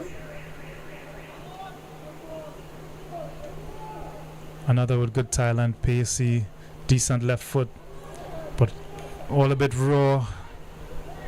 All this time that they play in the league, it's a good opportunity for them to develop, earn that experience, and take their game to a new level. So it's Burns. Will aim the chase. Francois. Just putting on the big screen, and Dos Santos comes on claims. They started quickly short. See Chana behind the backs of Andel Fraser. You can expect that energy from the Jabloteh team. They try to run you out of the park. A large park to run you out of this park here at the Otterboden Stadium, though. And that's exactly what Michael Gordon is encouraging him to do. Use the full length of the park. He's looking for a shorter ball, but especially early on, you want to test the defenders with a few longer ones, pin them back a little bit, and that's exactly what he was demonstrating with Garcia for just now. It's going to be a free kick here. Going down and staying down there is Hailey Beckles. Not called that name much tonight, so he's not yet getting to the game. Nobody very active. Yeah, he's had a decent season. He's seen a lot more playing time this season as opposed to last year, and he's taken his chance and his opportunities well. Got his name on the score sheet a fair few times, and more often than not, he's been in the starting lineup. Wilson stands over this one. Burns as well. Burns boxing, the really dictating the pace of the game. We've called his name more often than not in the early moments here.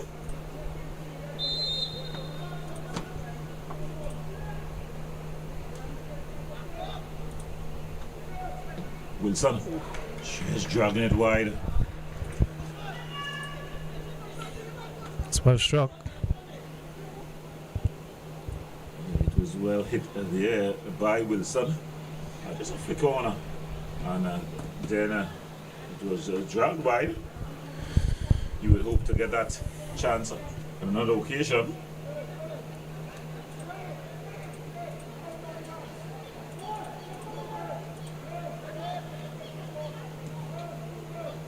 Not afraid to bounce the ball from the back. Or played over, it's aimed at Sween. But Cornwall able to come back and do the defensive duties. Primus, 2 World Cup player. He's played at the under 17 level in Korea in 2007. 2 years later at the under 20 level, 2009 in Egypt. And showed all his composure and experience there to get out of that tight space. Stellar career in in Europe, Russia, and these parts. Broken up by injury though. Yeah, he was unlucky with some ACL mishaps. But each and every time he's bounced back. Real quality player, robbed of a few years because of that injury, those injuries. But a fine player. Twilight of his career. But it's AC Port of Spain who's going to take this corner. Wilson. And of course, we know that Maurice Ford and Primus, they're going to be the primary targets. Everyone else is just going to be secondary. It's a man-to-man from Jabloteh. Floated into the area, getting his head onto it. Was Ford? Is it Ford? Yeah, it was Ford. So we know that one target.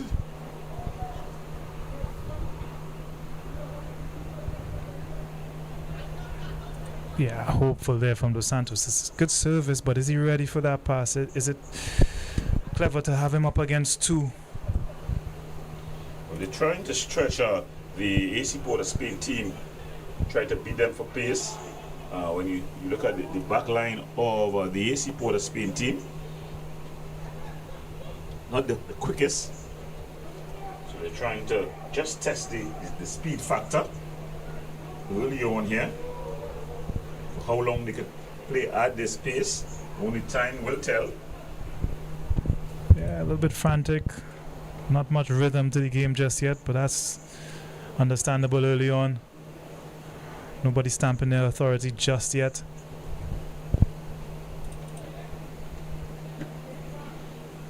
It's going to be a goal kick here. Marvin Phillip, the experienced Marvin Phillip. He would have played in the World Cup finals a different period from Primus. And his one would have been in 2001. So do the math. He'd have been under 17 in 2001. It's almost 2 decades later. In fact, it's 2 decades plus later. Yeah, he's been a fine servant to Trinidad and Tobago football, and with most goalkeepers, they get better with age, and he definitely has. He hasn't lost any of his athleticism, but he does read the game even better, cleaner handling, anticipation. So much of goalkeeping is about position, and his communication is always on point. That's a massive help to the defenders in front of you. Invaluable experience he brings to any setup. It's going to be a corner here for Jabloteh. He may be just undersized, but it's all about desire here. Well across, and head it clear. It's going to be a corner. Now, Redanfa, as a defender, a very tall defender, you're taller than me, so you're going to be over 6'1". How do a shorter attacking force, because they're playing the corners across, but they're definitely undersized. Not much players on the Jabloteh team even touch 6 foot. So far less, and the AC Port Spin team, a lot of 6 foot plus players. Yeah, it's about the delivery. It's not always about how tall you are. It's about the pace of the delivery, the trajectory, how aggressive you are to the ball. That is more important than how tall you are sometimes. It's something that I always teach youngsters, even in cross sports. When you look at Dennis Rodman, he was getting rebounds over Shaquille O'Neal. Yeah. And it was all about the desire. The ball is there, you're able to time your jump better. Yeah. It's a little bit of an instinct sometimes. Some players just have that way about them, that knack for getting on the end of crosses. The anticipation is always better. Somebody, let's say, thinking 30 years ago, Filippo Inzaghi, he's always there and thereabouts, a real poacher. Always proactive, always making that run, always anticipating. Trying to thread the needle there. But it's broken up and the Beard able to bring it forward. He tried to thread the needle. He's been a bit wasteful.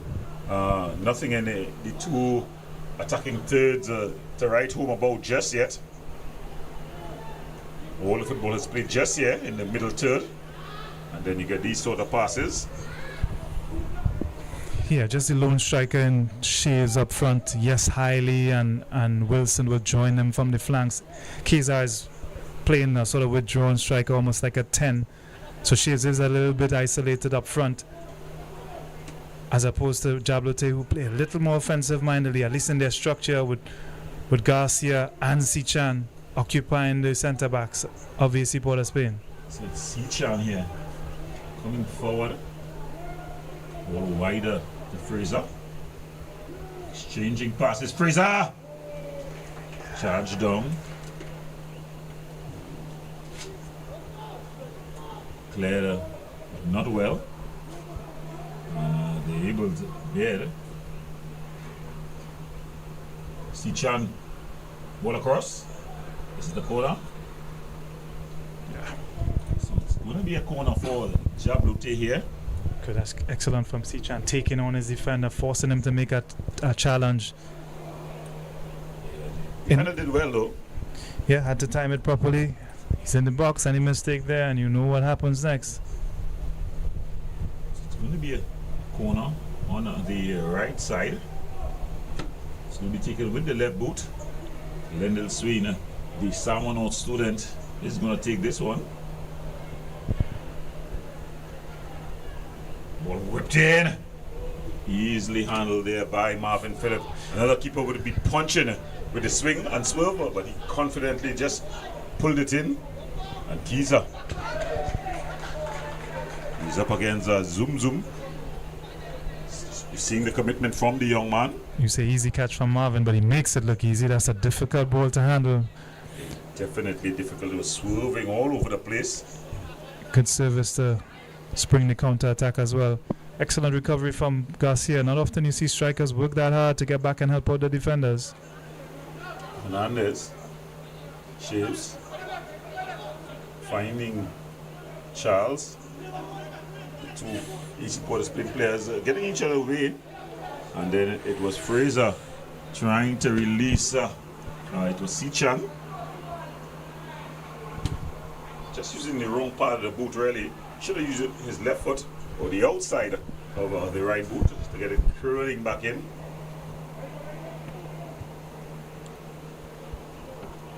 The Easy Port Spin team taking their time. Hernandez looking for movement. This coach will be saying, go look forward. This ground forward, hopeful at best.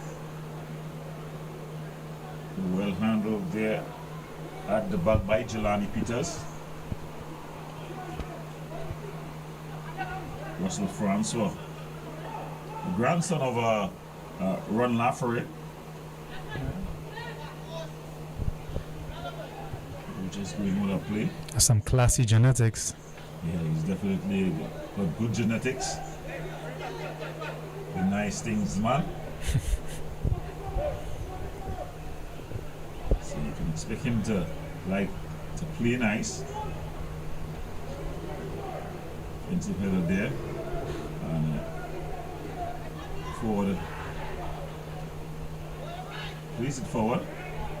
Martin though loses out here to Charles, and Billy Beckles with the early ball. Overhead there by Chaves. That's a little disappointing. You want him to wrap his foot around that and get it on the floor maybe. Didn't need to put air on that one. Challenge the defenders facing their own goal on a slippery surface.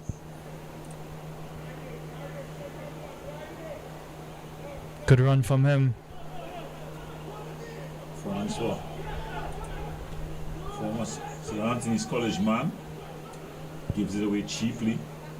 Burns, Cornwall, back to Burns. Burns have been very active early in this first half here for AC Port of Spain. He loses out to Peters. And Sweeney going back.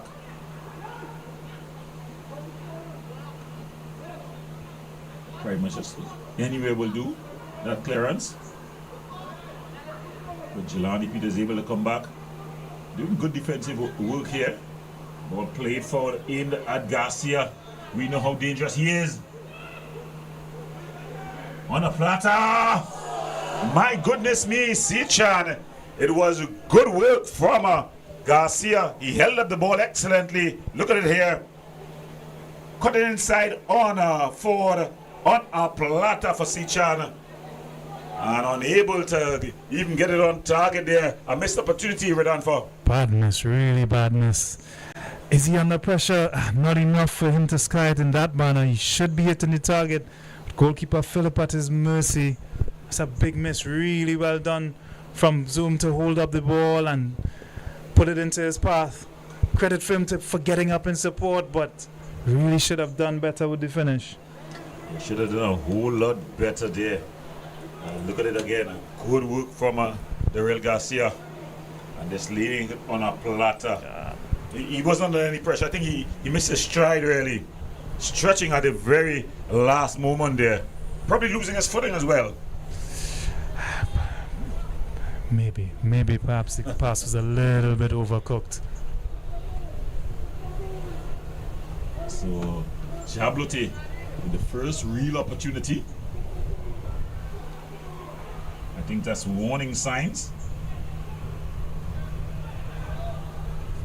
Cornwall losing out here, Sichan. Just not on the same page. Francois, but cleaning things up. Is he onside? No, he's not. He's just straight into the outside position. Josiah Wilson. So the referee system on the near side flag goes up, and it's going to be a free kick for the San Juan Jabloteh team. If you're just joining us and wondering what's on your screen, it's TTPFL Tier 1 action. The last match of this round number 20 going to 22. It's Jabloteh up against AC Port of Spain. Both teams are trying to get to the coveted CFU positions. It's very close on top of the top 5. Well, Defence Force, they've flown the coop, but after that, second, third, and fourth, not much points is separating the second, third, fourth, and fifth places. Yeah, the only thing that's in the grasp of these two teams is that third spot where Police currently occupies with 39 points. Jabloteh and AC Port of Spain started on 35 and 33 respectively. It's a little bit of an outside shot for both teams here. A draw would do neither any good. You really have to go for broke in this one if they're to stand any chance of catching Police. Well, the second place position is up for grabs with Jabloteh if they can get a victory, because that's on 40. Central is on 40, so if you get 6 points from your last two. Mathematically, yes. You're still hoping on the teams above you to drop points as well. Because tonight they can get to 38 points. Yep.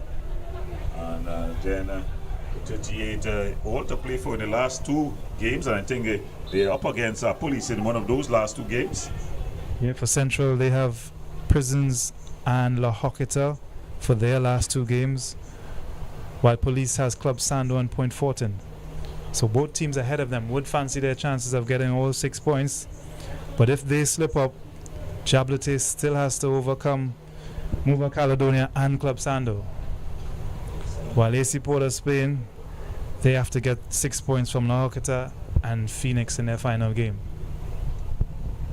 It's looking like a pretty easy run-in for these teams here.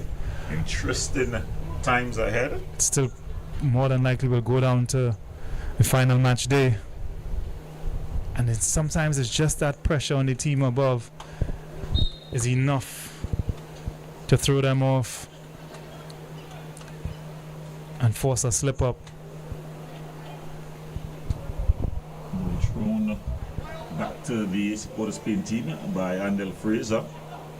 So Andel Fraser, also a schoolboy, would have played in the 2024 SFL season. Yeah, it's good to see those boys stepping up. Fraser, Garcia. Oof. Marvin Phillips there, just aware of stepping out. His ball's played forward. Shaves. 3 up against 2. That's a brilliant return ball. Good defensive work there by Martin, but then he gives it back to Shaves. Ball hit across, but coming across and doing well is Beard. Garcia. Sichan. Strong tackle there by Primus. So end-to-end action here. Vedanfa very open in these opening moments. As we approach the half-hour mark. I like that Jabloteh. Every time they get it, they're thinking about playing forward, being positive, testing that AC Port of Spain backline, who stood up so far. Martin, he's been good for the Jabloteh team. A vital interception moments ago. And going down there is Anthony Charles. Anthony Simple Charles.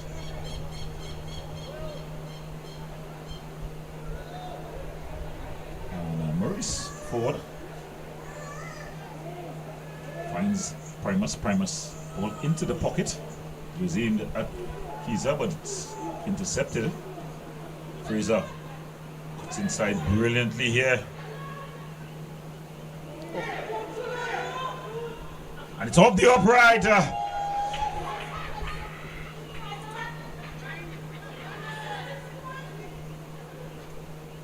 Strong tackle there by Fraser.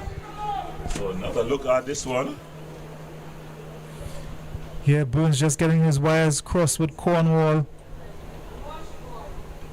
and choosing the front post instead of dragging it across. Goalkeeper Marvin Phillip couldn't squeeze it past him off the inside of that near upright. Was the captain? Well, the former captain, in Carter there, Josiah Carter. Josiah Wilson looking to come forward, but this one is banged upfield by Dos Santos. Cornwall able to clean.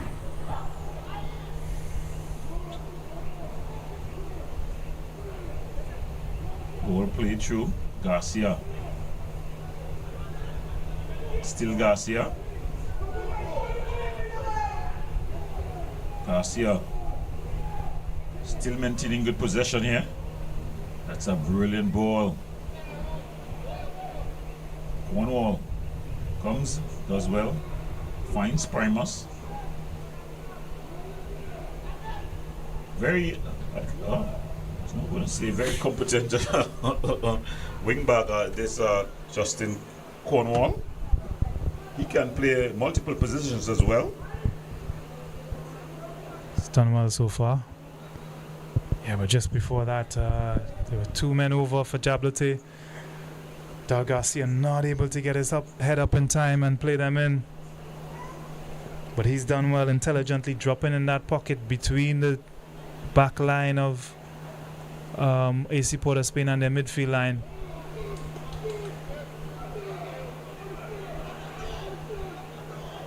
And he has a decent range of passing. So his abilities on full display in a position like that little false 9 position.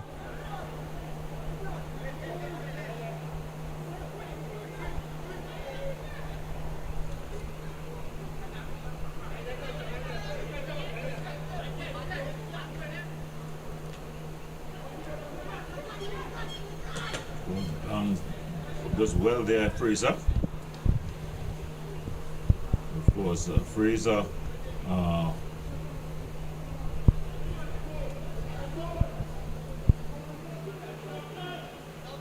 through forward. Great touch. Good work there by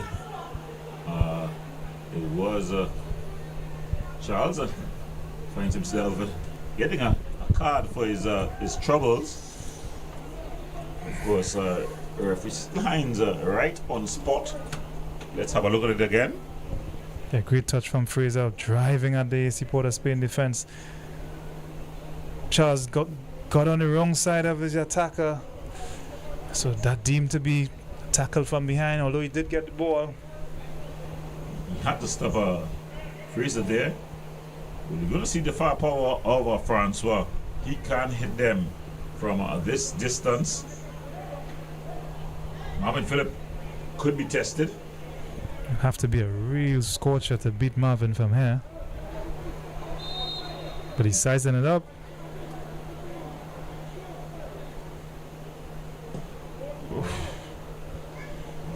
It's much ado about nothing. We were all expecting something spectacular. Yeah. It was spectacularly off target there.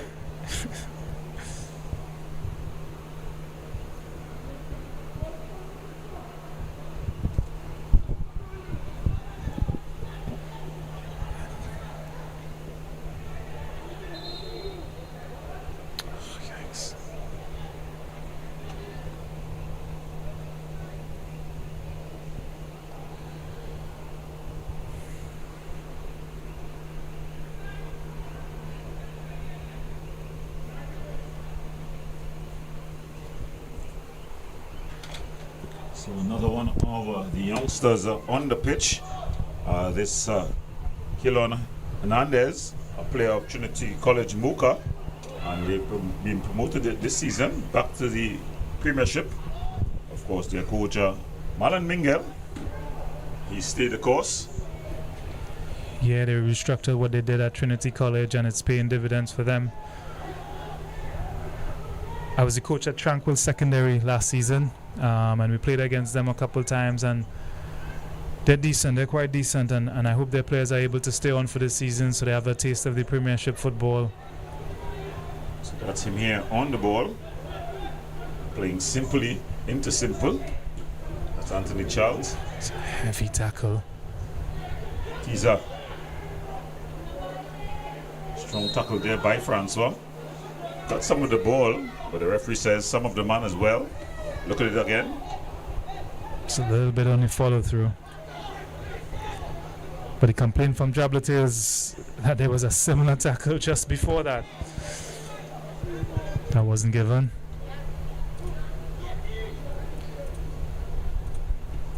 So it's want to be a free kick here.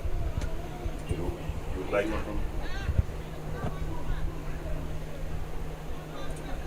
So this was a challenge that they're talking about here. 6 of one, half a dozen of the other. Yeah, it's going to be a free kick. Standing over the ball, Charles floats it into the area. Commanding header! What a header there! It was Hailey Beckles. He's not the biggest of players, but he rose highest. A thumping header to put AC Port of Spain up. Beautiful delivery by Charles. And just as you say, it's all about desire, timing, and technique. Look at it. Yeah, the delivery all important here. It's a whip ball.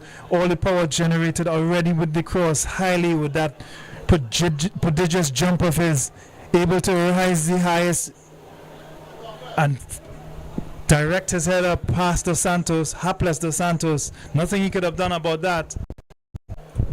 So commanding.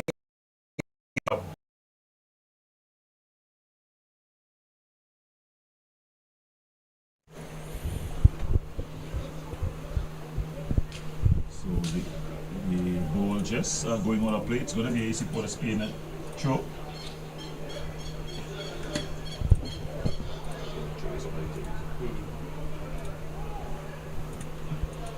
So Jabloteh, all to do now.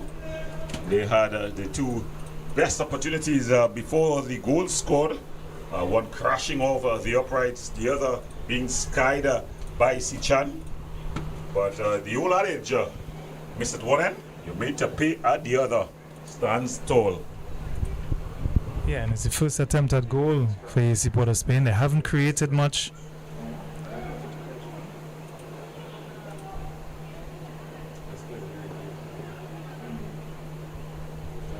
It's so important if you are struggling to create that. When you get opportunities like that, set plays, you take full advantage. And they absolutely did exactly that there. So another high school, who would have finished school just in the COVID period, that's Hailey Beckles. He's not blossomed as well as many would have hoped, but this season he's come alive. He's provided the attacking impetus for the central team, the AC Port of Spain team, and he's also added some very important goals. Yes, this is his third season at AC Port of Spain. Definitely didn't enjoy the minutes that he would have hoped for in the last two seasons. But as you say, he has come alive this season with a lot of important goals. Credit to him, the patience that he's shown to wait for his chance, and he's taken it this season well. He exited over Mocket as well as Punanja and Anna Chebeni, just opening up some options there for him. And as the old saying goes, you got to take grasp the opportunity with both hands, and that he has done.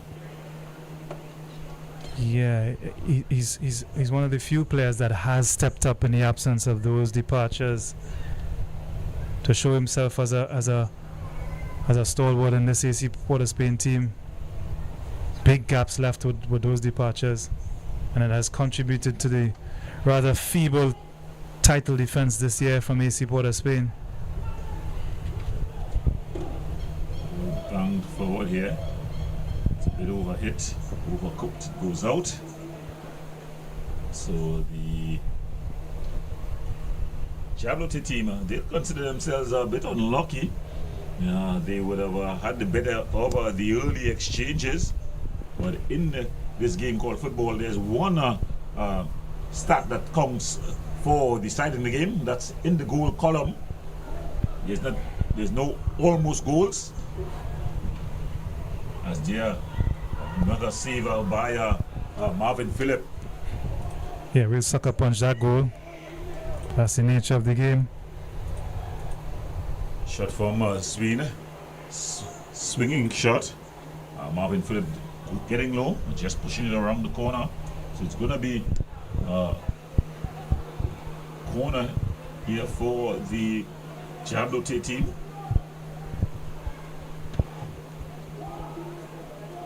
With the left boot, it's going to be curling in. Commanding defensive header. That man, highly Beckles once more. Again, they have another opportunity to reset and try to get it right.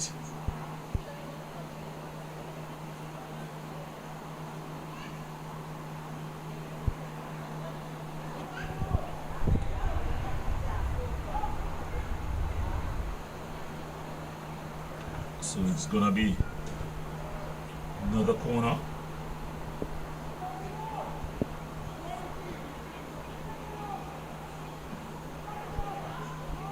And the ball just headed clear. Bit of a heavy touch there by Garcia. Cannot be caught in possession there, Beckles. Swing. Ball across.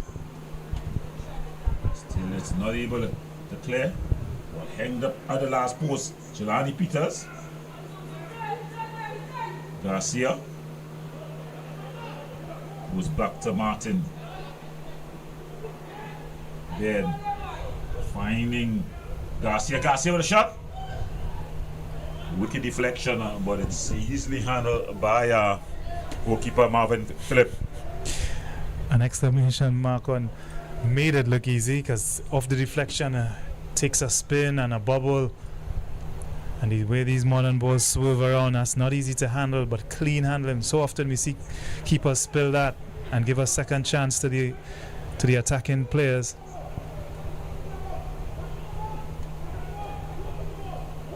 Martin. I like the look of that wing back, Tariq Martin. Keeps it simple, competent in attack, solid in defense. Yeah, you see confidence in everything he does. They had a bit of a heavy touch, but Raheem Jarvis. Sween trying to do a bit too much. He loses out. Burns. He's just been tripped up there by Carter. Looking for an option, really.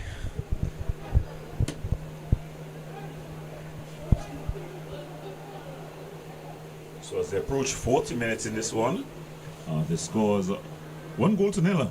Heidi Beckles with a thumping header. It's worthy of a game winner. If ever there was one Redan for. Yeah, fine header from him. Great leap to get above all the defenders. Unchallenged, I must say. We're talking all the time about the delivery, the importance of the delivery. That ball was hanged up at the right pace, in the right area. So although the leap was because he's barely over 5 feet, but even though he had to make some height, all the other ingredients were there. The pace of the ball, the position of the ball, and it was a thumping header past goalkeeper Dos Santos. He just had to go and pick up the ball.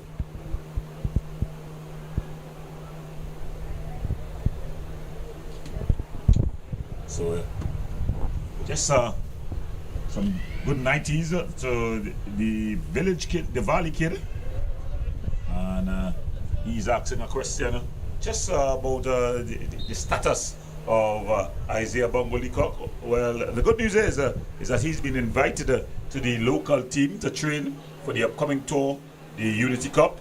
9 Defence Force players have been invited. His name is on the list. We hope that he'll get past the open, the first hurdle, and keep himself in the pool would have done himself some good tonight. You would have think that he could have scored some more, but he definitely kept his name in the basket with a goal. Yeah, you can't say no to goals. You can't say no to consistency. And that's for anybody. That's for any, especially young players. Get that consistency right, and somebody's going to take notice. You are going to advance your career with that type of quality. I think he better on the rough side still, but yeah, as you said, the goals, that ability to bang the goals in. He's always hungry, always running, full of running. Ball banged forward in at Michael Shaves, but it goes all the way through. Very, very isolated Michael Shaves. He doesn't really have the physical stature to hold up that ball. Even if he wins the first ball, there aren't enough AC Port of Spain players around him to make anything of it. It's a very hopeful ball. And outside of that cross and finish, they haven't created much. They haven't done much to trouble Jabloteh. So Michael Gordon will be scratching his head at the scoreline at the moment. Marvin Gordon will definitely be wondering what has happened here. But of course, that's one of the problems that you have with youngsters. You know, the consistency, also the ability to ride out those tough periods in games. That's the value of experience, knowing being there and done that. The exuberance of youth, the advantage is they'll always keep coming, but they're just not able to settle down and grind it out. But this Jabloteh team, they've proved a number of persons wrong all season long, just fading here at the back end of things. But they'll be looking to still clinch Caribbean position in the third place, or even still have their eyes on second place. And I think that will really crown off a season for them. And also, it will give hope to the development process. You know, a lot of teams like to look past the development process. They don't like to have too much youngsters in their starting lineup. This totally young team have definitely shown what confidence and trust in the process brings. Yeah, a lot of clubs adopt that model that they want ready-made players. And yes, that's important as well. You definitely should have a mix in there. But Jabloteh has almost exclusively gone for youth. And they did have a rocky start. Only one win in their first 5 games, and to recover in the manner they did and become unbeaten for 7 games after that brought them in contention to where we are today in terms of the top, having them in the conversation of being in the top 3 places. Well, to answer some of the questions to Mr. Thornhill, it's a local team.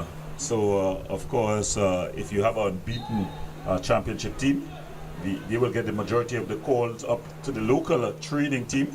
And you've been there, done that with Anfa. Sometimes the locals are able to stay on, show their quality. We've seen the White York shown an affinity for giving local players their chance. We saw in the Cuba 2-game Cuba matchup, Isaiah Lee getting a lot of playing time. Well, Justin Garcia has broken into the team now. He has the former captain Obi David on the bench, comfortably sitting on the bench now.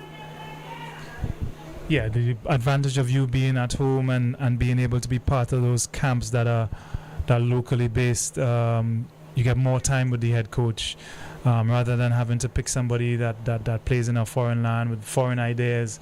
Sometimes it's challenging to integrate that into your team. I think that's also important when the foreign player may not be playing at the very best level of football, you know. Of course, the environment out there may be better, but you may just think that as a coach, as we see the fourth official just putting up that 1 minute of added on time would be played. As Wilson, he's had a bit of a European stint this season. He's gone out on trial. That didn't work out.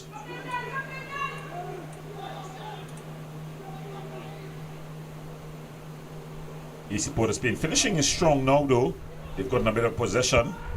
The goal scorer Beckles finds Wilson out wider. He's up against the impressive Martin. Martin does well. Sends it back to almost finding the top corner there. Yeah, Wilson switching flanks to do exactly that, to cut in on his favored right foot. Not enough control over that effort though.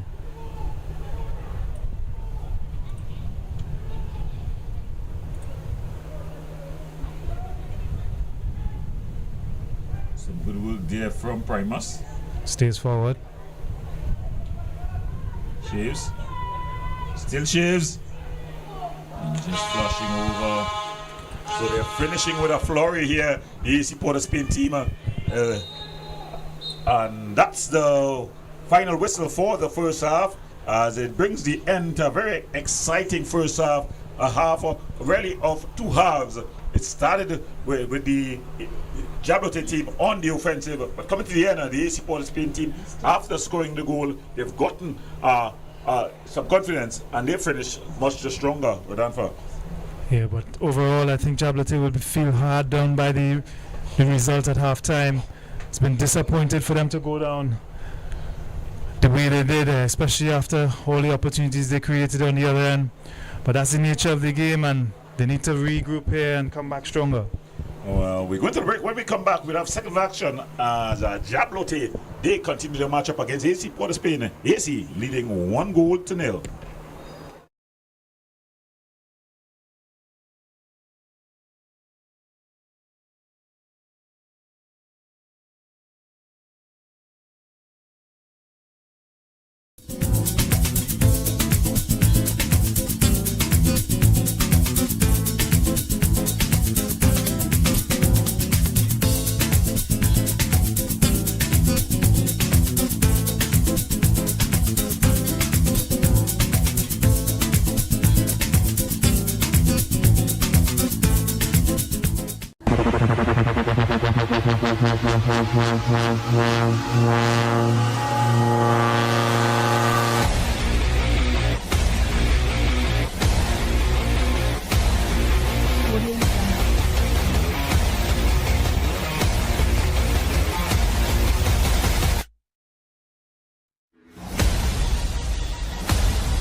Dine in, take out for flavors that transport you. Indulged into our meats marinated in our secret spice blend and slow jerked to smoky perfection, bold, spicy, and utterly unforgettable. Dive into our local classics like steamed dumplings and provision, smoked herring or saltfish breakfast, hearty stews and coconut-infused sides. Only at the Jerk Bar, 38 Frederick Street, Port of Spain.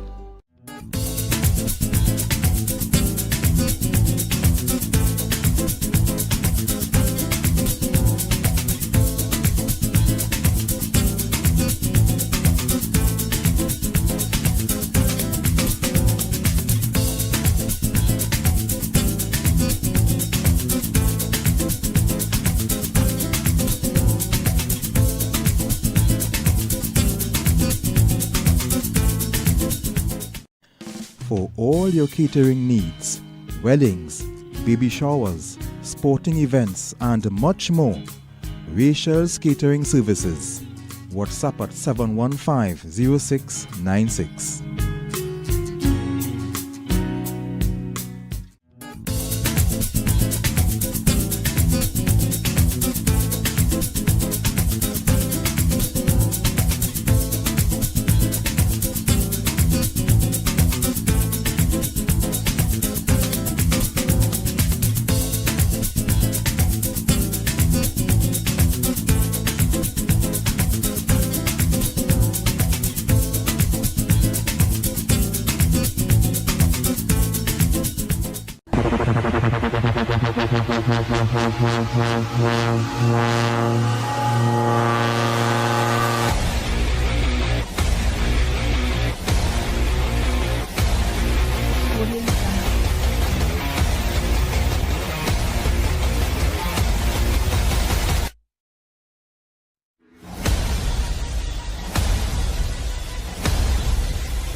Dine in, take out for flavors that transport you.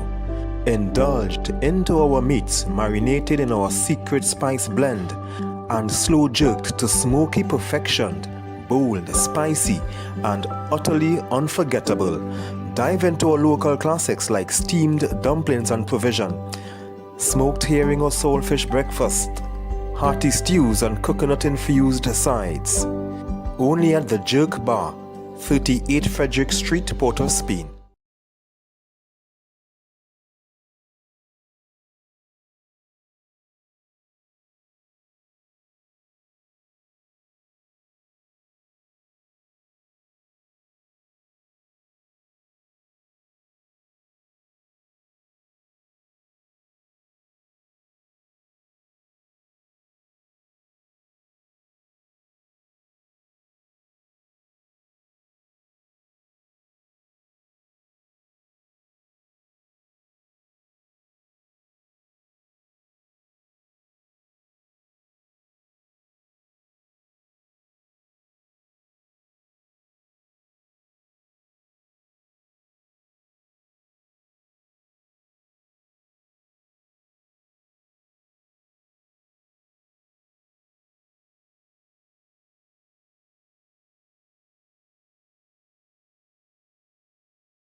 Welcome back as we get ready for the second half. In fact, it's off and running.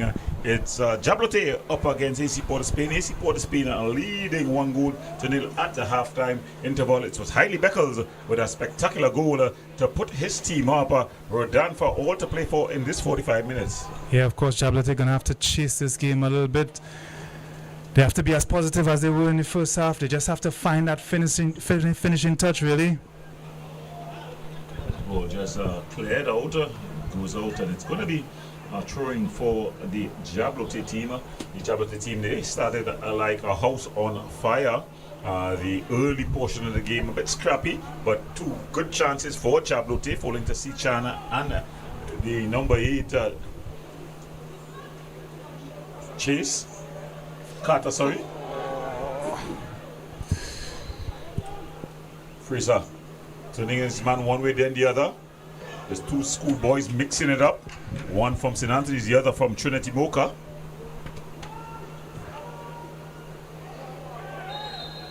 Francois, he's not going to watch the referee at all. Just before that, Andel Fraser was in, but couldn't get the telling touch, couldn't get that ball into stride. He would have been in on goal if he did. And Francois trying not to watch the referee, but he still gets the card. With that, why do defenders, especially when they know they get that tackle, do they think they could put on the cloak of invisibility because they just do not watch the referee? Yeah, that's the attempt. Try not to make eye contact, and maybe you could get away with your infraction. Well played forward, Francois. Good header down. Martin, he's so good as a wing back. Finding Fraser. Fraser back to Martin. Martin into. Able to combine well. Is he onside? Ball goes all the way through. And Cornwall exchanging passes over to Marvin Phillip. In a spot of bother here. Closing things down there was Lendl Sween. But the ball going out of play, and it's going to be a goal kicker for the AC Port of Spain team. Didn't have to play the ball there. He had him where he wanted him. Backed into a corner. Just leave him to make the mistake. Or play it out. Earn yourself a throw all the way up the pitch or even a corner. It's really what took place there. Just the inexperience of Sween. Cornwall was going nowhere. His back was to him. So he had no right to make any sort of challenge besides keep your position.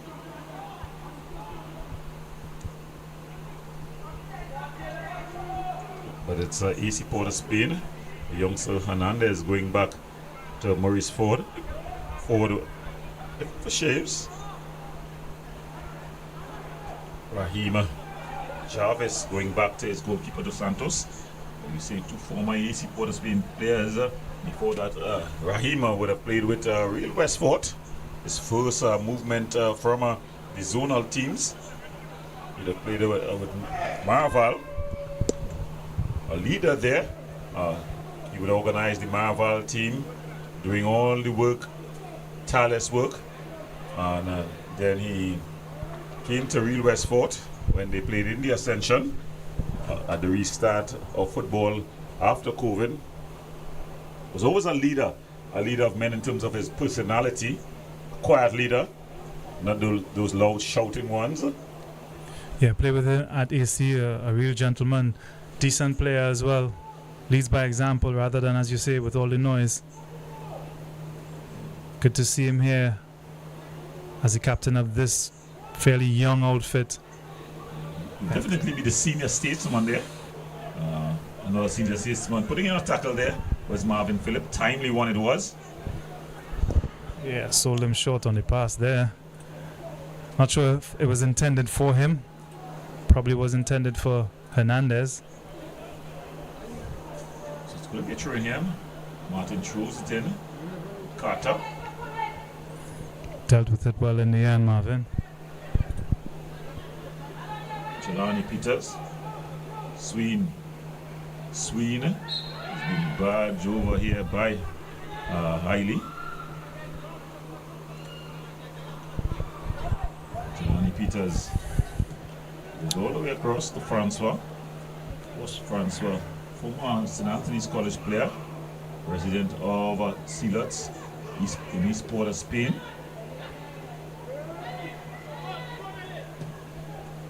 Juan always alive there. There's a nice cross-field ball. Wilson, very left-footed. Oh, he's had a tug on his shorts there. My goodness me, living dangerously, Francois. He's already on a yellow card. Yeah, raking past there. One-on-one opportunity for Wilson. Takes on the challenge, and his defender has to cut back on his left foot here. Had the beating of his defender until he tugged him down by the shorts. He's living very dangerously there, Francois. He's missed a couple of games this season already because of accumulation of cards. Plays the game with his emotions on his sleeves. Leaves it all on the pitch.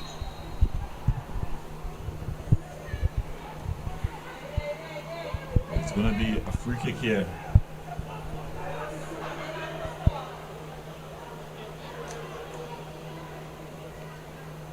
Driven across, but it's well defended by Jabloteh.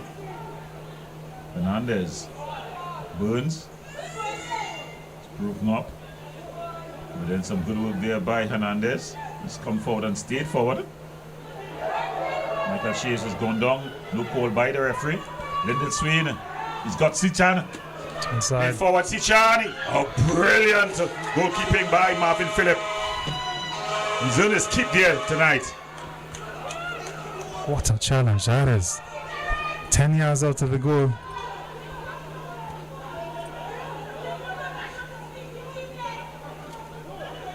Early ball.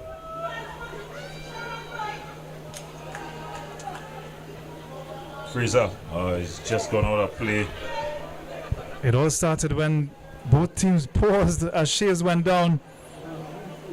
And that caught out to the AC Port of Spain defense, but it didn't catch out Marvin Phillip. Heroically flying off his line. Tackle any defender would be proud of. Ooh, and a save to be proud of there as well. Ushering that around the corner. That was Fraser there trying to sneak in at the near post. Phillip taking no chances. Such a good save because it bounced just before it got to him. Earning his keep here. So tricky those are to deal with. Retired in the last year and a half and then rescinded that decision. Yeah, I think he had a little bit of a run-in with the then coach Angus Eve, so he stepped away from the international scene. He still, of course, played his club football. And then he seemed to be invited back with the new regime. Good to have his mountains of experience around the team. Footed in. Again, Beckles. He with the head clear. Some good work there by Wilson. It's a good run from Keza. For first touch there by Keza. And then it's going to be a throw-in here to Jabloteh. He's not set the AC Port of Spain fans alight with his performance as Keza. It's been a little bit underwhelming after his move from Point Fortin. He came to the Intertongue with high hopes after a couple seasons ago playing with Club Sando and doing quite well. Yeah. He was expected to light the capital on fire, but instead he's come down been pretty ordinary. Yeah, very underwhelming. As AC Port has been continue to search for that elusive real number 9 since they've lost Leacock to the Defence Force in the 2022-2023 season. They haven't been able to replace him. They tried with Tyrone Charles, they tried with Kadeem Corbin, they tried with... Well, they have McPhee, but he picked up an injury in training. He scored 2 goals on his debut. If you turn back, sorry. One across. clever. Good tackle there, solid tackle there by Raheem Jarvis. Yeah, Jaheim McPhee came to AC Port of Spain, but he was injured in training. He scored a double against on his return against the Eagles, but then an injury. It was a fractured cheekbone, and it seems that he's going to be out for this season. Yeah, so in that department, they've really been short of an outlet. Shaves, often deployed out wide, has been forced to play that number 9, all on his own most times. And in order to compete for the prizes, top prizes, you got to have a number 9, a strike force, the attacking players who contribute 10, 15 goals for that season. And they haven't had anybody near that for this season. Yeah, definitely. I think this is the worst season post-COVID. They've always been in the 1-2. Yeah. And they're leaving without any chance of silverware. Yeah, as I mentioned before, it was a really limp title defense. Never got going, really. Free across a free header. How do you leave Maurice Ford free? Completely unattended on the 6-yard line. The ball seemed to hang up an eternity in the air as he waited for it to come down. As a result, he wasn't able to time his jump despite being absolutely free. The closest defender was about a yard or two away from him and on the wrong side of him. Incredible, that. That's amazing, really. Jabloteh going to sleep. It's always one of the problems I had as a player. I never like to play zone because I want to be able to say that was your man that got free. Yeah, there's pros and cons on both ends. The zone obviously allows you to protect the most dangerous area, while the man-to-man, sometimes it's difficult to stay with your man, especially when there's traffic in that box. Sometimes there are blockers and a runner could get away from you. Let's see with the ref here. Perhaps one of these bugs, one of these flies found its way into her eye, perhaps. When we know when the weather, the rain brings out the bugs. Almost a free header there again, coming off the defender, so it's gonna be corner on the other side. Yeah, a little congested in that area, but just enough on it, Jarvis. It's a fine header, really. So they're struggling from set pieces here to defend from set pieces, the Jabloteh team. Well, we spoke about that earlier on in the fixture when I talk about the height of the Jabloteh players. No one really 6 foot, probably Jarvis bordering there, but he's probably 5'11", 5'10". Sichan, just border on 6 foot as well. Yeah. He's not known for his aerial power. Sometimes it's enough just to get up there, get a shoulder and throw the attacker off. Finally, they get a header. Watch out. And Carter just plays it into Sween. Through. Sween skips past the challenge of Cornwall. Good foul. Sween doing the right thing. In fact, Charles is supposed to be carded because you got to get off the ball. And if the rule is that if the ball is played into you on the inside the area, no call there by the referee. Ball played forward. Michael Shears. They're doing quite well there is Francois. Russell Francois. So the action heating up not only in the field but in the stands, as we're hearing a lot of support in the stands for both teams. Yeah, I think both sets of supporters sensing that the game is just on a nice edge at the moment. The next goal so crucial, yeah. It's a good ball. It's just short. And Cornwall able to win out. Beckles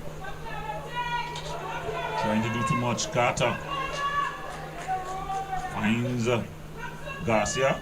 Garcia with a good ball over. It's in the Fraser. Oh, Fraser unable to control it. Just had a heavy landing there. I think it's also a high boot. Oof. It's just a landing. Ah, yeah. That would have knocked the stuffing out of him. A very big guy in terms of size. But a good ball again from Garcia. Testing Hernandez, who managed just about to get his body in the way of Fraser to throw him off and throw him down, really. So 2 substitutes just at the sideline, getting themselves ready to take the field. So one is Semper. He's going to be playing the wing back position. And the other is Levi Quincy Jones, former national under 20 captain. The presentation lad, all the way from Siparia. Some good touches there. Ball played through to Garcia. Garcia wide at Sween. Sween is not putting champion performance just yet. Almost silencing me there. Okay. And the 2 substitutes about to be made. Off comes Hernandez. So the schoolboy time is up and on goes Semper. And Quincy Jones, he's going to go on in the midfield area. They're going to be taking off Burns. Well, Burns probably burned himself out in the first 20 minutes. He was all over the midfield. But then he just disappeared. So it's Burns off as well as Hernandez. And on is Jones and Semper. Brenda Semper will be bringing to tuck in at the left back position, very left footed. Justin Cornwall is going to go over to pick up the position at the right back position. Burns and Jones like for like. Defensive CDM.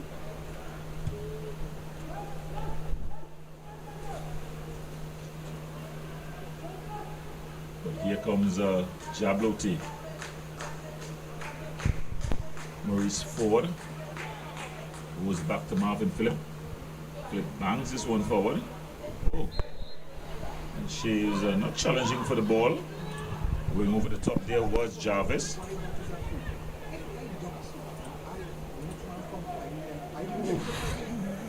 No challenge made on the ball.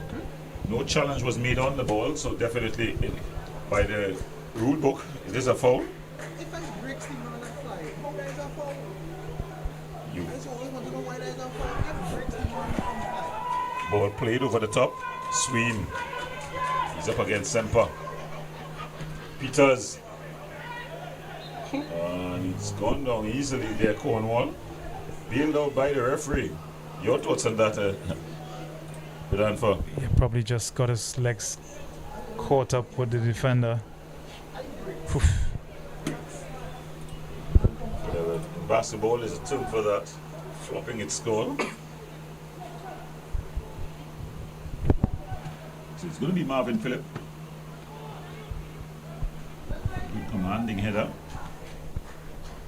Ford. Sween. Now played forward. Primus. Been kept in play. And Primus goes back to Marvin Phillip. He finds Jones. Good football there by Cipota Spain. But then Jarvis able to win out. It's excellent from Jarvis. Sween It's a brilliant ball through. Good work there by Ford. Bit of a mistouch though by Garcia. Then Fraser. Just over. It had to be spectacular to get past Marvin Phillip from that distance and angle. Yeah, didn't get enough space to unleash the power that he wanted on that one.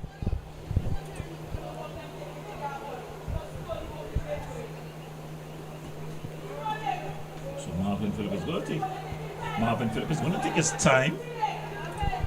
Of course, no ball attendance for the last couple of weeks. The league have just lost its way with that. We're done for hoping that they get it right in the last two match days, as well as the First Citizens Cup. I'll try to be as diplomatic as possible, but there are a lot of things that fall short in this league. But to my knowledge, I reckon it's the designated home team that's responsible for that. But that's wrong. For this season, the league has taken charge of all the matches. So they take charge of the gates, they take charge of the equipment, the balls. They also take charge of the ball attendance. The invisible, absent ball attendance. Well, the other clubs would have been crying that they don't have the resources and the personnel to be able to man the gates, etc., etc. So they really abscond of their responsibility. All right. Yeah, and just left it up to the league. The league started quite well, but as with most things on the island, the nation of Trinidad and Tobago starts well, and then the follow-up and consistency just falls off a bit. I hope in the final two match days, so that's 6 match days, we're gonna see ball attendance. And for the First Citizens Cup, I'm sure the jewel in the crown of Trinidad and Tobago's football for the last 15 or so plus years is going to continue this season, and there's going to be ball boys. I'm counting on that, Rodolfo. Let's hope so, because as we mentioned in the previous game, it does take away from the pace of the game, the intensity the game is played at, by just prolonging those stoppages way too long. CC Paul Spain getting a good spell of possession here. Is it the corner or is it the goal kick? It's a corner here for the AC Port of Spain team, and I think every time they get a corner or free kick or any set piece in advanced position, the Jabloteh supporters, they just hold their breath. They have not been convincing defending from set pieces. No, the Jabloteh bench must be getting a little bit nervous every time there's a set play. We've seen Ford end up free alone, all on his own in the box, and of course they've conceded off a set play already. Wilson, some brilliant ball in. Shaves, still not cleared. Back inside, finally it's cleared out. How does Leonard Scene allow the defender to get in front of him there? Just sleeping. But it's Garcia here. 4 up against 3. In fact, 4 versus 3. Fraser! Oh, the flag had gone up. Very, very close. Tight. It's on. But could pacey counter-attack? Did he just perhaps jump the gun? Slightly. Marvin Phillip wasn't waiting on the flag. He still completed the save. Good boys. So we've seen another substitution about to be made. Is it the man known as Skem? Cedil McLean. So Cedil McLean is going to make his entrance. And off comes Ezekiel Kiza. So the man known in the music world as Skem. His football name, C.D.L. McLean, talented in both areas. It looks like he's going to play up front as the number 9, and Shaves is going to drop in where Kezar was.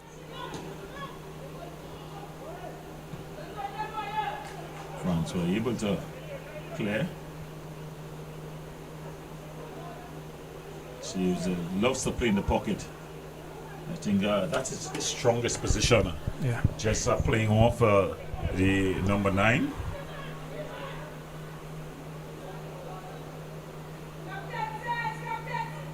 He supported Spain. Strong tackle there by Francois. As it's going to be Travis Byron and Dwight Jordan to make the entrance. Travis take on your man Byron. So he's going to be running at the defense as he's going to be replacing Andel Fraser and Josh Beard. Josh Beard comes off and on comes Dwight Jordan. Dwight Jordan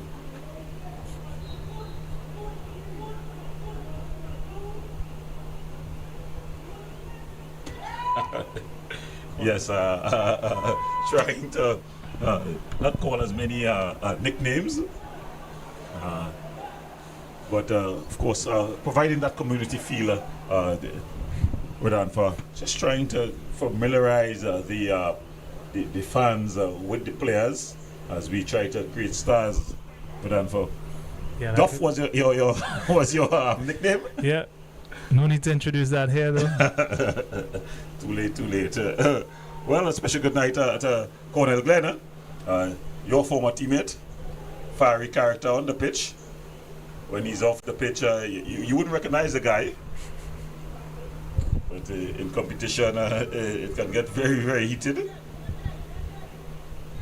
Yeah, he's that type of character, a real winner. Jabloteh, though. In fact, you would have played with Jabloteh as well in their heyday. They're trying to find a goal first to get back into it, and then possibly a winner. So good dummy, as they call it, the good old dummy. Shaves. Right in front of the referee, no call. Sween. Garcia. Sween. Travis Byron getting pretty close. But the referee assistant on the near side, he's gotten it most right. In fact, it's a very experienced Caleb Wales. It's Caleb Wales. He has one pronounced feature about him. I wouldn't describe it on here. What's most important, he has a good eye. He's represented us, of course, at CONCACAF level. He's a top assistant referee. Very good assistant referee. And now you cause the game almost to come into disrepute. Because if Marvin Phillips decides that he wants to go for a ball that's off the field, at the furthest part of the field, because there's no ball attendant, I think the hands of Cecil Hines, the lady in the middle, is proverbially tied. Yeah, it's a bit of a shame for the game, really, that you have all these stoppages. But I think that will favor AC Port of Spain at this stage. Definitely, they're looking to pull the sting out of the game.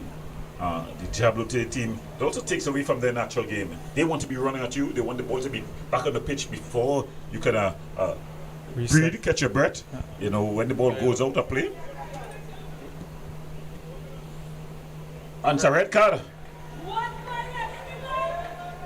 Not sure who, but it has to be for something he said. That's Anthony Charles. Or is it Marvin Phillip? What's happening here? Or is it Marvin Phillip? No, it seems to be Anthony Charles. Oh my word.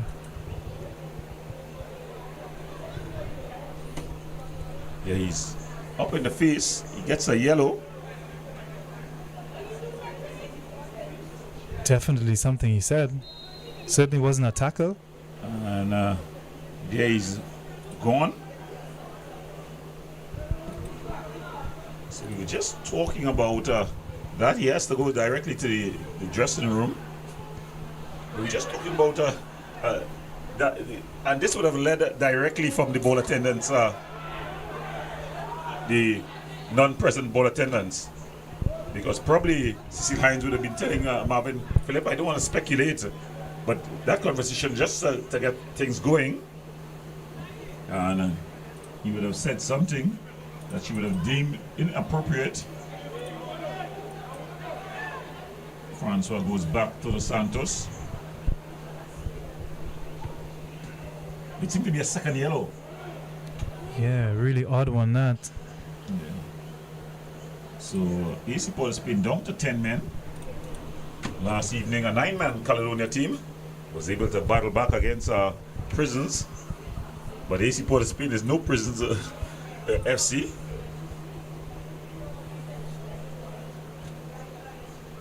Beckles. But it is an AC Port of Spain that has shown a lot of vulnerability this game and of course throughout the season. You mentioned before they aren't the AC Port of Spain of last year, that's for sure, with all the absentees, all the departures. They've sort of lost their identity. It's been disjointed today again. You're unsure of where creativity, where their goals are going to come from. Play it forward and Marvin Phillip is going to come out. Falls and sits on it, lies on the ball, gets up hand over knees. Yeah, he will take his time about it. Again, how they set up here, it's just so spread out, it's so isolated. There's not much combinations through the midfield. It's a little bit of hit and hope at times, or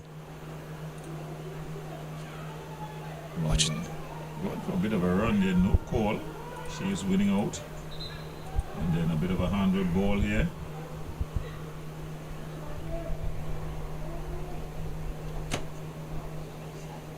Byron given the freedom. So you're hearing something. It'll be interesting to see what the referee reports are right about the card incident. Strong tackle there by Francois. He has to be careful. Going through the back over McLean there. The team is up a man. You want to make maximum use of that numerical advantage. Played out there by Jarvis.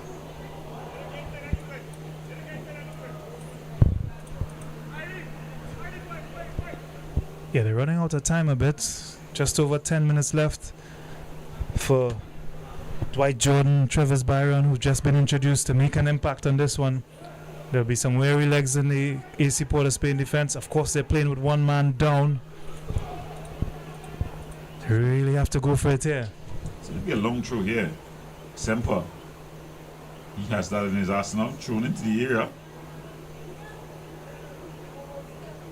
Able to hack it clear. Headed back into the area. There was Jones. Byron loves to run attackers.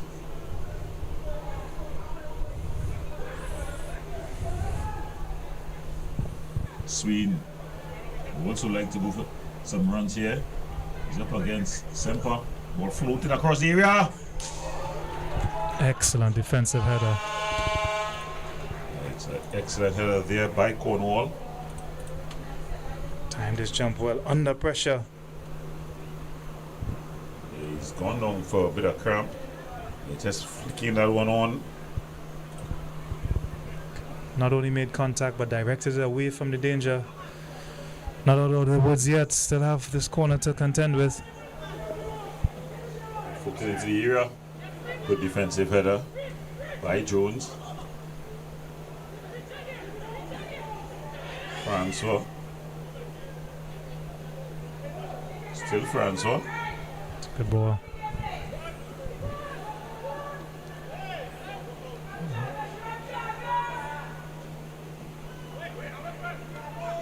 Garcia just putting it into the danger area. Francois, he can hit the ball from this distance. Easily handled there by Marvin Phillip. Again, we use the word cautiously in terms of easily. It was bouncing, and he did well, got across, got two hands to it. Secure. Very safe hands.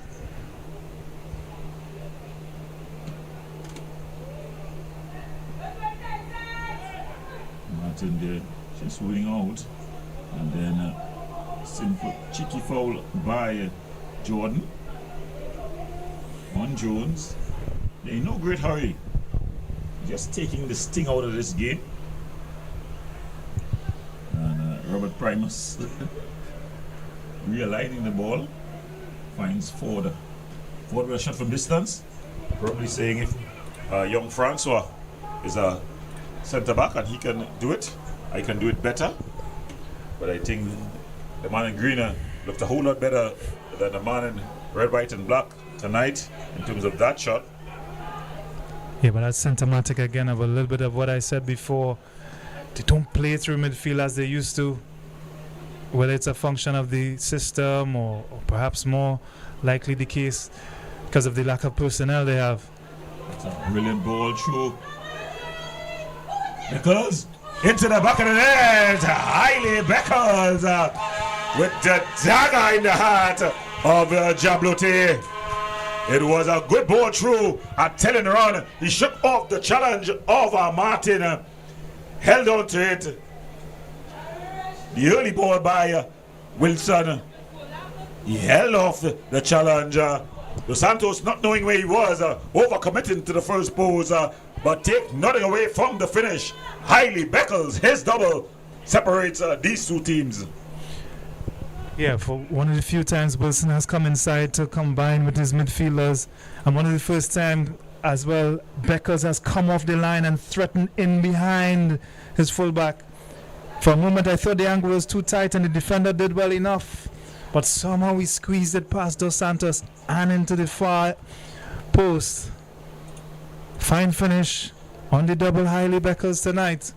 He's finishing the season off on a high. Pushing here for the final CFU spot. Dwight Jordan, young exciting talent. Bit of a heavy touch.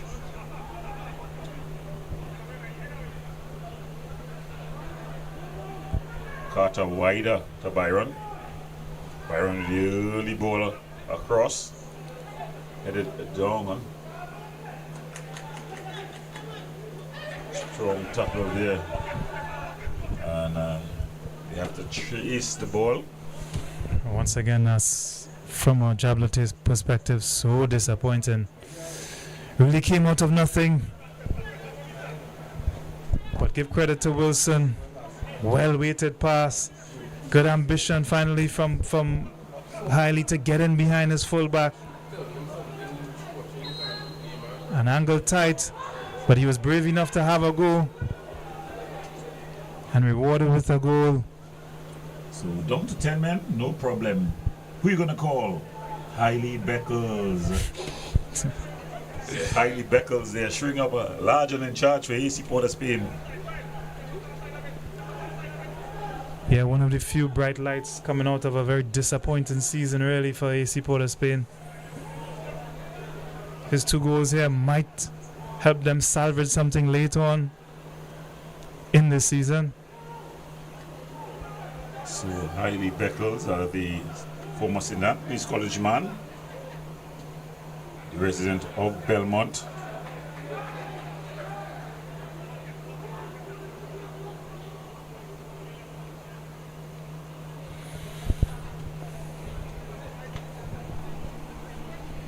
Yeah, again, if they could hold on for these last 5 minutes or so, you would see them leapfrog Jabloteh into fourth. This 3 points will take them up to 36. 3 points away from Police in third. And Central FC in second place with 40 points. Reminder, of course, 2 match days to go. That's 6 points up for grabs. Ball to play for. Peters. Swing giving back. Peters playing with the ball like it was a hot potato. Swing just banged forward. It's aimed at Hailey Beckles.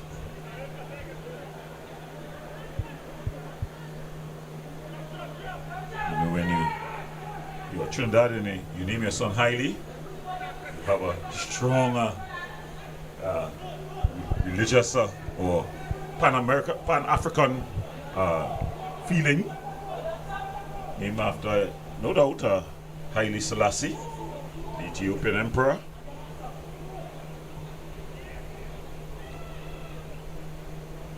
And he's taking the crown tonight. As this ball, can he keep it in play? The afterburners unable to get to it. Oh, how different this game would have been had Sichan taking his opportunity. Carter's shot on goal, hitting the inside of the post instead of the outer portion of the post. But the old what if. All that matters is what is. And the what is that the AC Port of Spain, they lead 2-0. They got both their goals, one off the head of Hailey Beckles and one of the boot of Hailey Beckles. He's gotten a double. Marvin Phillip there just taking a few moments off. He was backing. And quite aware of where he was. You know, he just bolted out a Semper.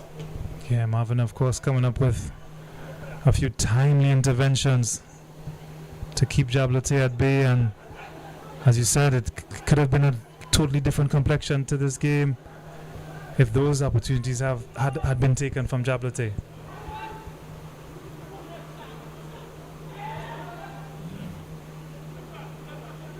I think though this season is a huge investment for Jabloteh. If they can keep their players together for next season, they'll have a force, a team that will be in the reckoning from ball one. Yeah, they'll have a full season under their belt, a full year of football, all the mistakes to learn from. And that's what it's about at that age. Got two good coaches as well, in Nigel Henry, former national defender, and Marvin Gordon, also a former national player. One would have had a more lengthy playing time, and one a more experienced a coach in Marvin Gordon. He would have coached at the Army, both as the assistant coach to Russ Russell Jr., winning a championship, as well as another red card in the game, coming off Francois. So let's see what's happening here. Yeah, he's called straight red.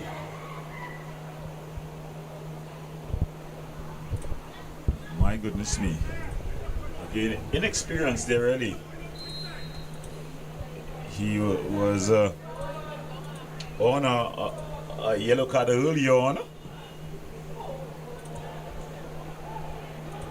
And every time you went that challenge, you were holding your breath.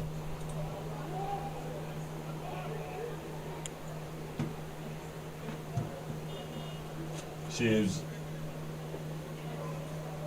Santos losing his footing, but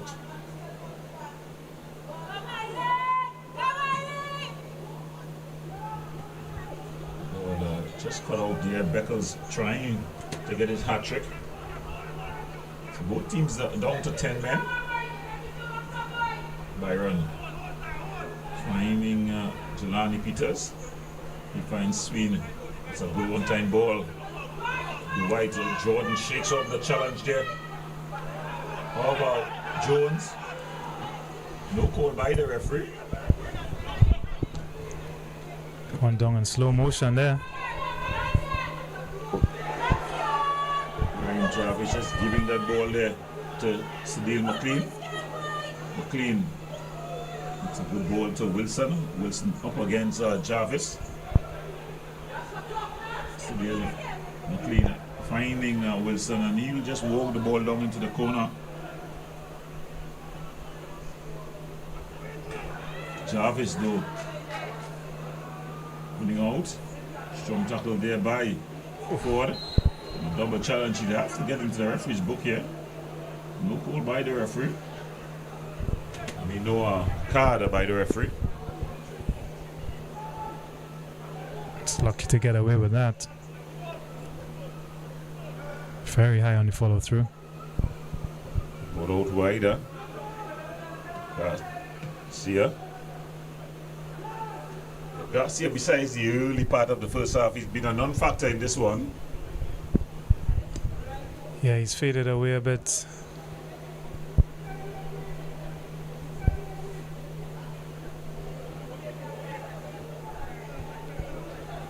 Now the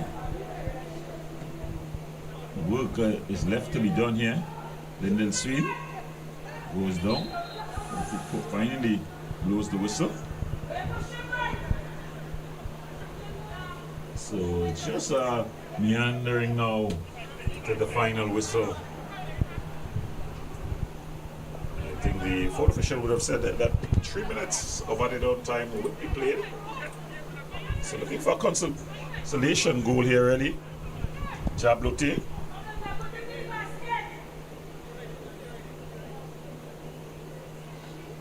Season that burned bright at one point, just beginning to flicker into the twilight zone.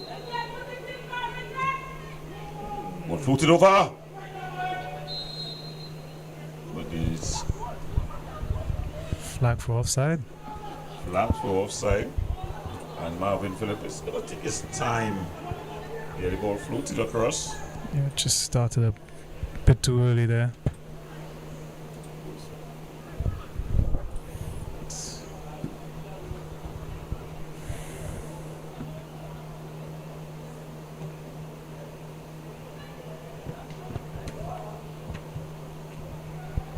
Byron Sween.